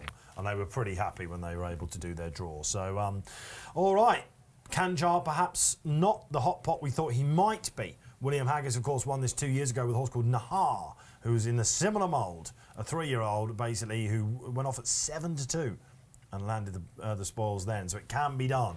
And this is a team that rarely missed the target. He's in stall 5, so over towards the far side. Has he got the tactical nails for it? Is he man enough, I think William said to us, his trainer William Haggis, earlier on. I'm not sure. But very rarely you even get 3-year-olds in this race these days because they've got to go right up the handicap. Only around 15 days ago. But he's a horse that I backed at the July meeting, guys, when Lethal Levi tore up that prestigious 3-year-old handicap. And I wondered whether Jim might have had him a bit closer that day. I think Lethal Levi would have won whatever that day, but I think he should have finished second. No surprise he come back for a win. He was on my shortlist, of course he was, like a lot of others. I thought he might go off 7-2-ish, so I put him out. 9-2, I'll probably have a little bit on him from stall 5. He's not my number 1 pick, though. We've all got a shortlist. Who's number 1 for Batch? Kanjar's number 1 for me, because I think handicapping is his thing. And I think each way I give a shout to 5000 and Toon, Andrew Baldwin and Graham Lee. Win at Goodwood last time out. Just seems to be coming back to himself a bit, and love to see Graham Lee win a big one. It is 5000 and Toon, isn't it? 5000 and Toon, yeah. Oh, I always thought it was 5000 to 1. But you could easily say 5000 and Toon. You've got football in your mind. Toon, yeah. Newcastle. And of course that form was boosted, wasn't it, by the Silver Cup winner? Yes, that's right. So, and Graham Lee, it's, good friend of mine. He's Hang like on. to see Another him. one. Hang Oh, on. I've got loads of good friends, Kay. I'm a very popular bloke. You should know that. Hang on. I don't think Pat Dobbs were giving you a Christmas card after earlier. Oh, I took that back. I'm here to do a job, Dave, and I've took it back. I You was need wrong. to separate So yourself. he's been told by Jim Crowley to tip Kanjar, and he's been told by Graham Lee to bet 5000 to 1 as well. All right, okay, so they're the top 2 for you. All right, and very, very solid indeed. And both on the far side for Mattie Batch. Kate Tracey. I have got 2 as well in this that I've Go written on. up. The first being Popmaster. I didn't actually realise Tom Segal had gone from swear. I didn't realise. Popmaster, who actually ran in this race last year, only finished 17th of the 24. He was running off for the mark of 100 in the race last year, same as he's on this time around. But he just weakened out things last year. And, you know, we touched upon the fact just then that not many 3-year-olds get into the race. And it's a very difficult race for 3-year-olds to win. And as I say, he just sort of weakened out of things there. He should be in a much better position now as a 4-year-old, strengthened up then a year on as well. And he's yet to win the season, but he ran a solid race when finishing second in the Wokingham at Royal Ascot, only beaten 3/4 length behind Rohan. That was off of a £2 lower mark. Yeah. Wasn't disgraced, but below his best from the Stewards Cup, but bounced back to much better form than last time out. So I think the win looks around the corner for him. And the other one is right next to him in the betting, actually. Good old Vadream here. I'm hoping that this filly is really coming to the boil now. I think she would probably be the main play if I had to choose between the two of them, because of course she is making a handicap debut here. She looks off of an unbelievably fair mark for me. I know that she's due to go down £2, but I think the handicapper was being very kind by giving her £2 back for second in a listed race last time out, where she missed the break anyway. But it doesn't matter because the weights were already out for the Ayr Gold Cup by then anyway, so she's running off this mark anyway, but I still think it's feasible for her. And I think she might just be the class angle. The fact she finished 5th in the Group 1 Champion Sprint Stakes surely sets her apart. She's a bit more of an autumnal horse, I think. Yeah, we can and say she's an that now. autumnal horse for sure, definitely. So I'm hoping now she's come to the boil at this time of year. Yeah, we spoke to Charlie Fellows earlier in the week on one of our preview shows, and he's got, of course, Chief of Chiefs, who seems to get tipped every time. I think a lot of people have jumped off Chief of Chiefs on tipping-wise, but he usually gets tipped loads. He usually runs at Ascot these days, but they've been wanting to try and get this horse in the race, Chief of Chiefs, the 9-year-old Chief, who's in stall 4. He need a good pace to aim at over there, but wouldn't be surprised to see him go well. In fact, Charlie Fellows said he'd be disappointed, but you could tell slightly that Vadream was the number 1, I think. Not What one down the bottom, Dave? Elise Dancer. Acts on softish ground. Now, every time you've done this on a race so far, they've either won or nearly won. Yeah. So lots of people out there watch this show, Batch, and they're Well, I saying, see it. hang on a minute, what's he doing now to me? Well, he's a 14 to 1 shot for the Ryans. It's the second string. It's 25 runners. You've got to have a few in it, haven't we? He's drawn in stall 1. So he's... Oh, yeah, of course, it was Lucky Man at York last time, wasn't it, when he ran on a bit. Probably Ayr will be slightly more in his favour, I would imagine. Or he's got good York form. He's got fair Ayr form as well. Yeah, ran at this meeting last year in the nursery I seem to remember why the horse called Straight some more. So all right, now so if you had to have 3, They're more free. If you had to have 3, if you had to narrow it can't down. have 300 batch. For 3. Summergand. We can't Summergand. not mention Summergand. We can get some socials in, I'm being asked, and then I'll give my tip afterwards. All right, Steve McGarrett. Steve, welcome along. Bielsa in the Gold Cup for me. He won it last year. You're thinking back-to-back again. That's been the theme this year, hasn't it? And YHWH, Gold Cup bets. Giss a sub, another of the Ryans. Bielsa, the top of the Ryans. And Motgali, yes. Oh, yeah, Motgali was 100 to 1 earlier in the week. All right, for the Dixons. Huge. He used to be, of course, he's got that Portland form, hasn't he? And he was ahead of. And he was fourth in this last year off 98. And ahead of Dusky Lord 6 days ago. So the form is there. Interesting. And another one, Anil Supali, also going for Motgali. Very interesting. It was one of those former Shadwell horses. And Toon 2020, Summergand to pick them up late. He goes in the stalls. We're nearly off, guys, for this. I got Potmaster on top, by the way, just in case anyone wanted to know. Potmaster for me on top, beaten in the race last year, but I think that run at Ascot last time screamed like another biggie. We can see them panning out. I thought they were ready to go. I was already left to go in. Please don't have a split screen, guys, this must have gone time. this way. Please don't. That was an absolute nightmare. Right, Kanjar, we thought he might go off sub 4 to 1. Not a bit of it, Barry. He actually stinks now, does he? No, he doesn't stink. He's 6.6 hard on the exchange at that. So he's 11 to 2 chance. 11.5 Mr. Wagyu is strong. 13 Comanche Falls. 17 Bielsa. 18 The Dream. Outside of that, Summerhand, Friendless out to 23. 5,000 to 1 is 20. Lucky Man, some money for that at 30. And Gulliver, who was a fast finishing fourth the last day in the Curragh on Irish Champions Weekend, is into 20.